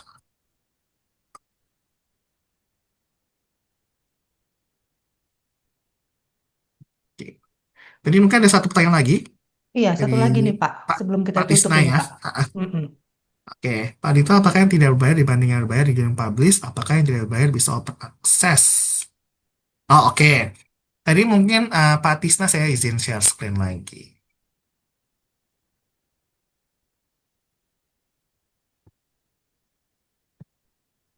Ini tadi mungkin saya coba contohkan satu untuk satu jurnal tadi ya. Oke. Oke. Yes. Oke, jadi misalnya mungkin jurnal ini ya Bapak Ibu ya. Ini mungkin ada jurnal yang bentuknya adalah hybrid. Jadi dia bisa open access, bisa subscription gitu.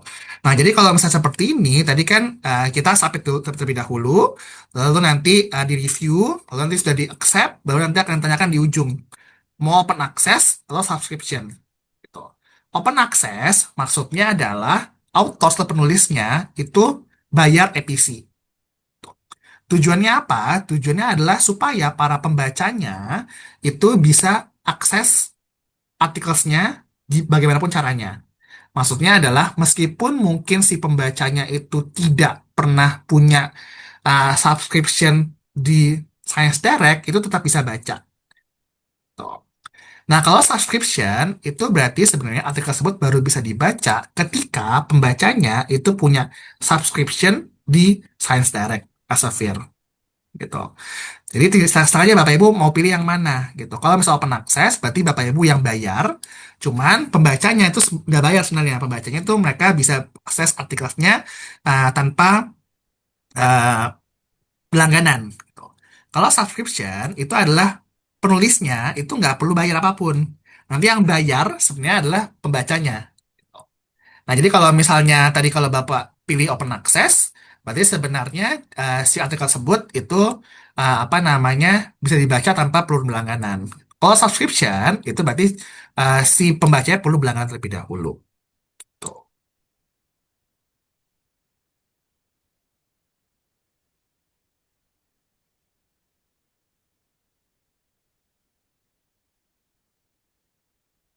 Ya, semoga menjawab Pak Tisna ya. Jadi untuk sertifikat Kak, tidak bisa download sertifikatnya, Pak. Kalau tidak bisa, tadi mungkin Bapak Ibu sudah login ya, Bapak Ibu ya, harusnya login dengan email terlebih dahulu. Tadi coba saya izin. Balik lagi ke halaman workshop ya. Gimana ya? Halaman workshop di sini kan, Bapak Ibu. Pastikan halaman workshopnya ketika sebelum login, ketika sebelum akses, Bapak Ibu masukkan dulu untuk profilnya, masukkan login dulu tadi dengan akun servernya. Jadi sebelum Bapak Ibu masuk ke sini, pastikan Bapak Ibu sudah punya akun server terlebih dahulu, gitu. Akun server tadinya pakai email domain USU tadi, tuh. Seperti itu. Lalu nanti masukkan saja untuk workshop code-nya. Tadi sudah saya sebutkan di situ, submit, baru nanti bisa download untuk sertifikatnya. Itu sih Bapak Ibu. Semoga membantu.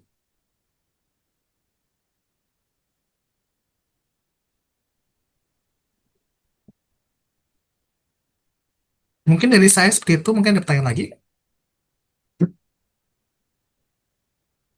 Ada lagi Pak yang bertanya? Oh, izin bertanya Pak, di bagian mana kami dapat melihat hasil dari review jurnal yang kami publish? Ibu Reini ya. Bagian mana kami dapat hasil dari review yang kami publish? Oh, oke. Sebenarnya memang apa namanya, setiap apa namanya setiap jurnal berbeda-beda gitu. Biasanya mereka akan memberikan korespondensi dengan bentuk bisa dengan misalnya email gitu. Jadi ketika kami sudah saat kita publish, nanti si reviewernya akan ngasih feedback itu bisa dengan bentuk email, misalnya dibalikin lagi, oh review seperti ini seperti itu bisa juga dimungkinkan. Jadi sebenarnya memang bentuknya beda-beda per jurnal, bisa beda-beda apa namanya bentuk reviewnya.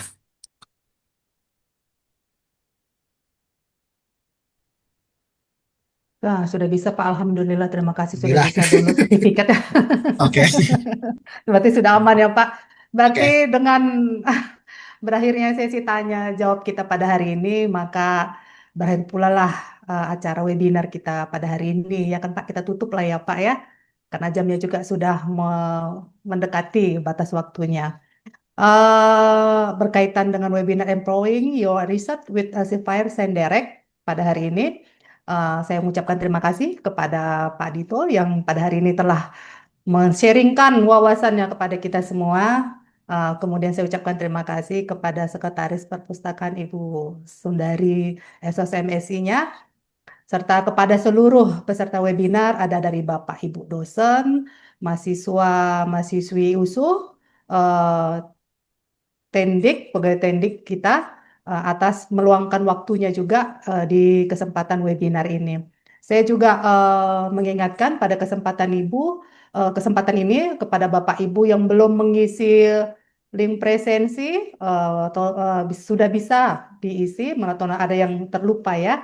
Nanti di akhir acara kita akan memberikan waktu sekitar 10 menit ya Pak Dito untuk apa ngisi presensi linknya. Sebagai ada juga beberapa informasi yang mau saya sampaikan sebagai apresiasi dari perpustakaan kepada peserta webinar kali ini, kita telah memilih 3 orang peserta untuk mendapatkan berupa merchandise dari perpustakaan. Yang pertama, selamat kepada Bapak M. Aron Pase, penanya pertama. Yang kedua, Bapak Ari Usman. Kemudian yang ketiga, Bapak Muhammad Safril, untuk mendapatkan merchandise dari perpustakaan USU. Untuk pengambilan merchandise-nya nanti bisa ke perpustakaan ya Pak. Ya Pak, ke layanan referensi dan literasi informasi di lantai 1. Merchandise-nya cukup menarik sebagai bentuk cenderamata dari perpustakaan. Baik, akhir kata sampai bertemu kembali kepada Bapak Ibu sekalian semuanya pada kegiatan literasi informasi berikutnya. Saya selaku pembawa acara mohon maaf bila terdapat kekurangan selama memandu berjalannya acara ini. Akhir kata saya ucapkan selamat siang dan terima kasih banyak. Selamat siang, makasih. Terima kasih banyak Bu Lia. Terima kasih Ya banyak Pak Bapak Ibu Dito, semua. sampai ketemu di momen berikutnya ya Pak untuk Iya, webinar berikutnya. terima kasih.